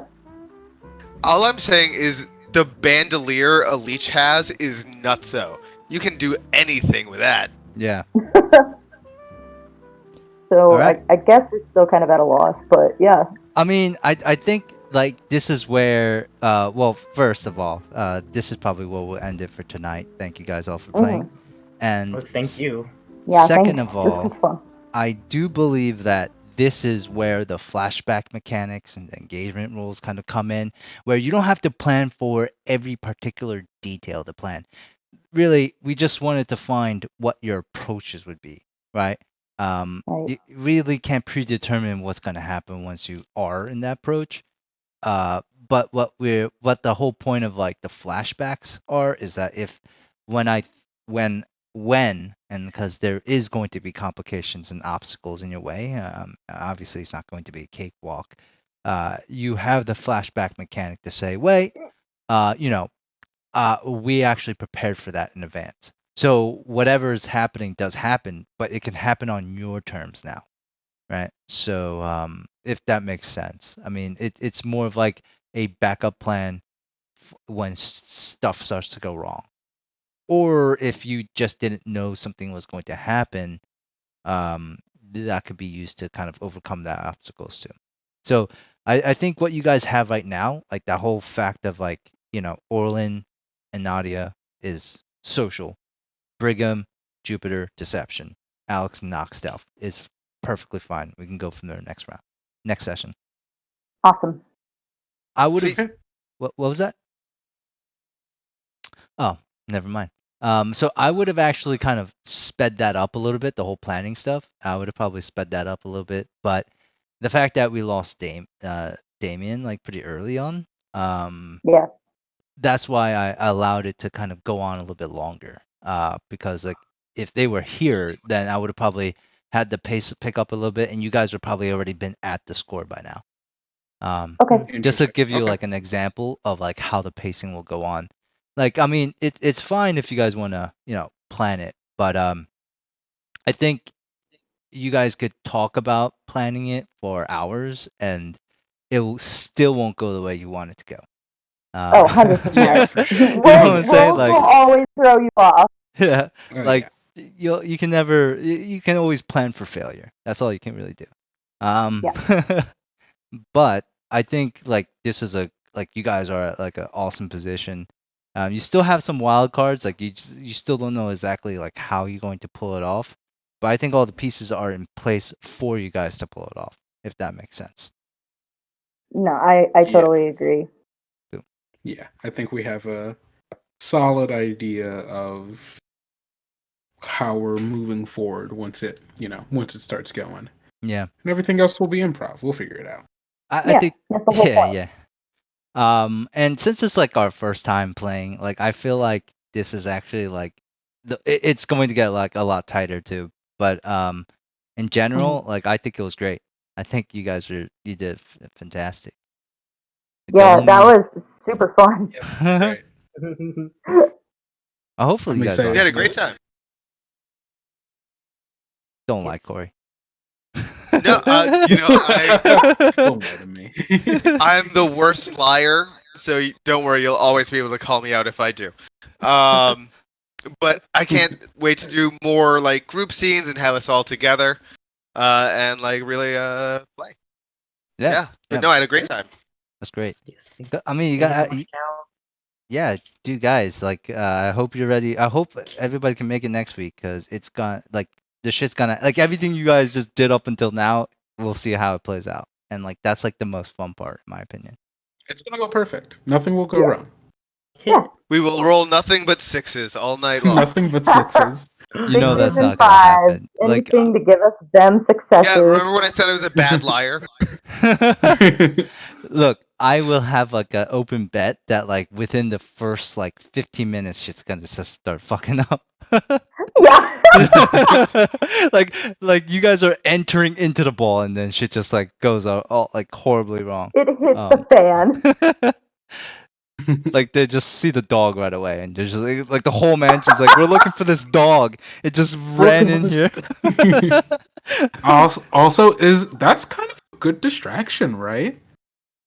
Wild That's a- dog running through the building. That's a mean- risky distraction for Yeah. Jensen. I Yeah. mean, that's his pet. Like I'm Oh, not yeah, gonna true. I'm not going to, like if the pet gets captured, like it gets captured. Unfortunate, no. but oh well. Oh Yeah, no. it happens. It happens. Alex is I gonna can't have wait to be training another pet then. Like I mean Brutal. I will Brutal. murder that dog. I will kill that dog. Nothing will stop me. Oh my god. I mean, I was just mad he was gonna get hair in my coffee. I didn't skip all the way to murder. Jesus. Okay. Okay, you just might see Alex cry just a little bit. Oh no, we don't want that. Well, I mean, I was gonna say something we might want to do before next week, because we know we took our special ability from being shadows. We might want to figure out our upgrades. upgrades. Oh, do we the get name. upgrades to start off with? We were supposed What? to do a special ability? Oh no, special. Sorry, never mind. So yeah, we chose synchronize for our special ability. Right. You also get 2 points of upgrades. Yeah. Oh. Oh. What does that mean? So like, so Hell? upgrades are different than special abilities. So like, in the hardcover, the Shadows playbook is on like 116. I don't know what it is on the PDF, but like, so an example of an upgrade is thief rigging. You get 2 free load worth of tool or gear items, or underground maps and passkeys. You have easy passage through the underground canals, tunnels, and basements of the city. So like, it's all about like what as a crew we have that make us like better than just a blank slate shadow organization. And they're different costs. Like most crew upgrades are like 1 box. Some are 2. Like to get a new cohort is 2 upgrades, and there's one that like gets you an extra stress box. I think that's 3. But so And it might be so- worth looking over some of that stuff since we've And now then we kind of also like get a dedicated- favorite contact. Yeah. I'm less worried about the contact since like that's Yeah, not but gonna more the affect upgrade. Yeah. to right now, but the upgrade so for example, especially given that we're doing social and deception for like and stealth, right? Like thief rigging could be, for example, really important for this score, since presumably we'll all go in light for our load. Because you can't hide a bunch of guns under a cocktail dress. But so like You those can 2 try. free load from thief rigging, for example, might end up being really important. Just something to Yeah. think about. That's a for really good upgrades. point. And so, if you guys want to take thief rigging, that's fine. I'm totally okay with that. I was going to say like for this score, I mean, you guys aren't really technically a crew yet. I kind of want to roleplay that stuff too, so that you guys could like come up with a name together and have like a little group bonding time after the score completes. And In that case, ignore everything I just said. no, that's fine. We'll but, figure that out at another time. Right, it's like more of like another time type of thing. But I could understand how like thief rigging would be like incredibly useful for you for this score itself. Yeah. And you are pretty much like this is something that you're given. Like I can't generally take that away. I wouldn't want to. So in that case, you guys can take that if you want to, or use your upgrades. Just in terms of like the fiction, I don't think you guys are a crew yet. This is like a test run for all of you, and it depending on how the score ends, right? Like I don't even know how it's gonna end. You guys can have like this role play of like saying like, hey, we should like kind of do this. Like, do you want to be a crew or stuff like that? Do you want to Yeah, do this I like that. solo? I think if we wanted to, I think maybe we can, because the in meta or in fiction, the last group was also shadows. The upgrades could be carryovers that I still have from Sure. that. So to make that at least make more sense in fiction. Yeah, you have Maybe some even if we rigging only gear. wanted to Yeah. do one of them and that be the thief rigging, and then we do the other one, after we officially make the crew. Yeah, that's a good idea. As a just as a suggestion. Sure, that makes sense. You know, like I could say like you have. I mean, I don't really know what elite rooks and elite skulks are. I'm assuming Yeah, me these are neither. like I was your, looking through that. So those are your like so the elite underlings. rooks, it says all of your cohorts with the rook type get plus 1 dice to quality rolls for rook actions, and then the same for skulk. So I think Right. that doesn't really apply to us until we start having cohorts. Exactly. Yeah. Sounds good. All right, makes sense. And then like you guys can like kind of figure out like who your contact is going to be as like a crew and stuff. And I realize that might be a little bit different than like how most games might start for Blade in the Dark. I'm pretty sure most games start with like the crew already assembled. It makes more sense with the crew sheet. But I mean, Like who I like gives a the fuck? us coming together. You like that? I thought it might be like more fun doing that way. Yeah, I think. I mean, Like I all don't know. heist That's just movies personally. I think I start like with it. that. Right, like all heist movies is like, they have like that montage and like the like ding ding ding Yeah. ding ding ding, and then like that's kind of where the inspiration is That coming was an from. interesting song. Yeah, like And ding, then ding, ding, later you get the George Clooney, Julia Roberts backstory. yeah. Pretty much. Oh, this is pretty much Ocean's 11. I love it. So we're doing. So I'll just put in the thief rigging for right now. Into sure. the thing, I'll and read then that up on just what gives deep us. rigging actually gives you. Yeah, it's it gives, so I can it's on the PDF. If I'll you look go at to it. 124, that's where the shadow stuff starts, and it says you get 2 free load worth of tool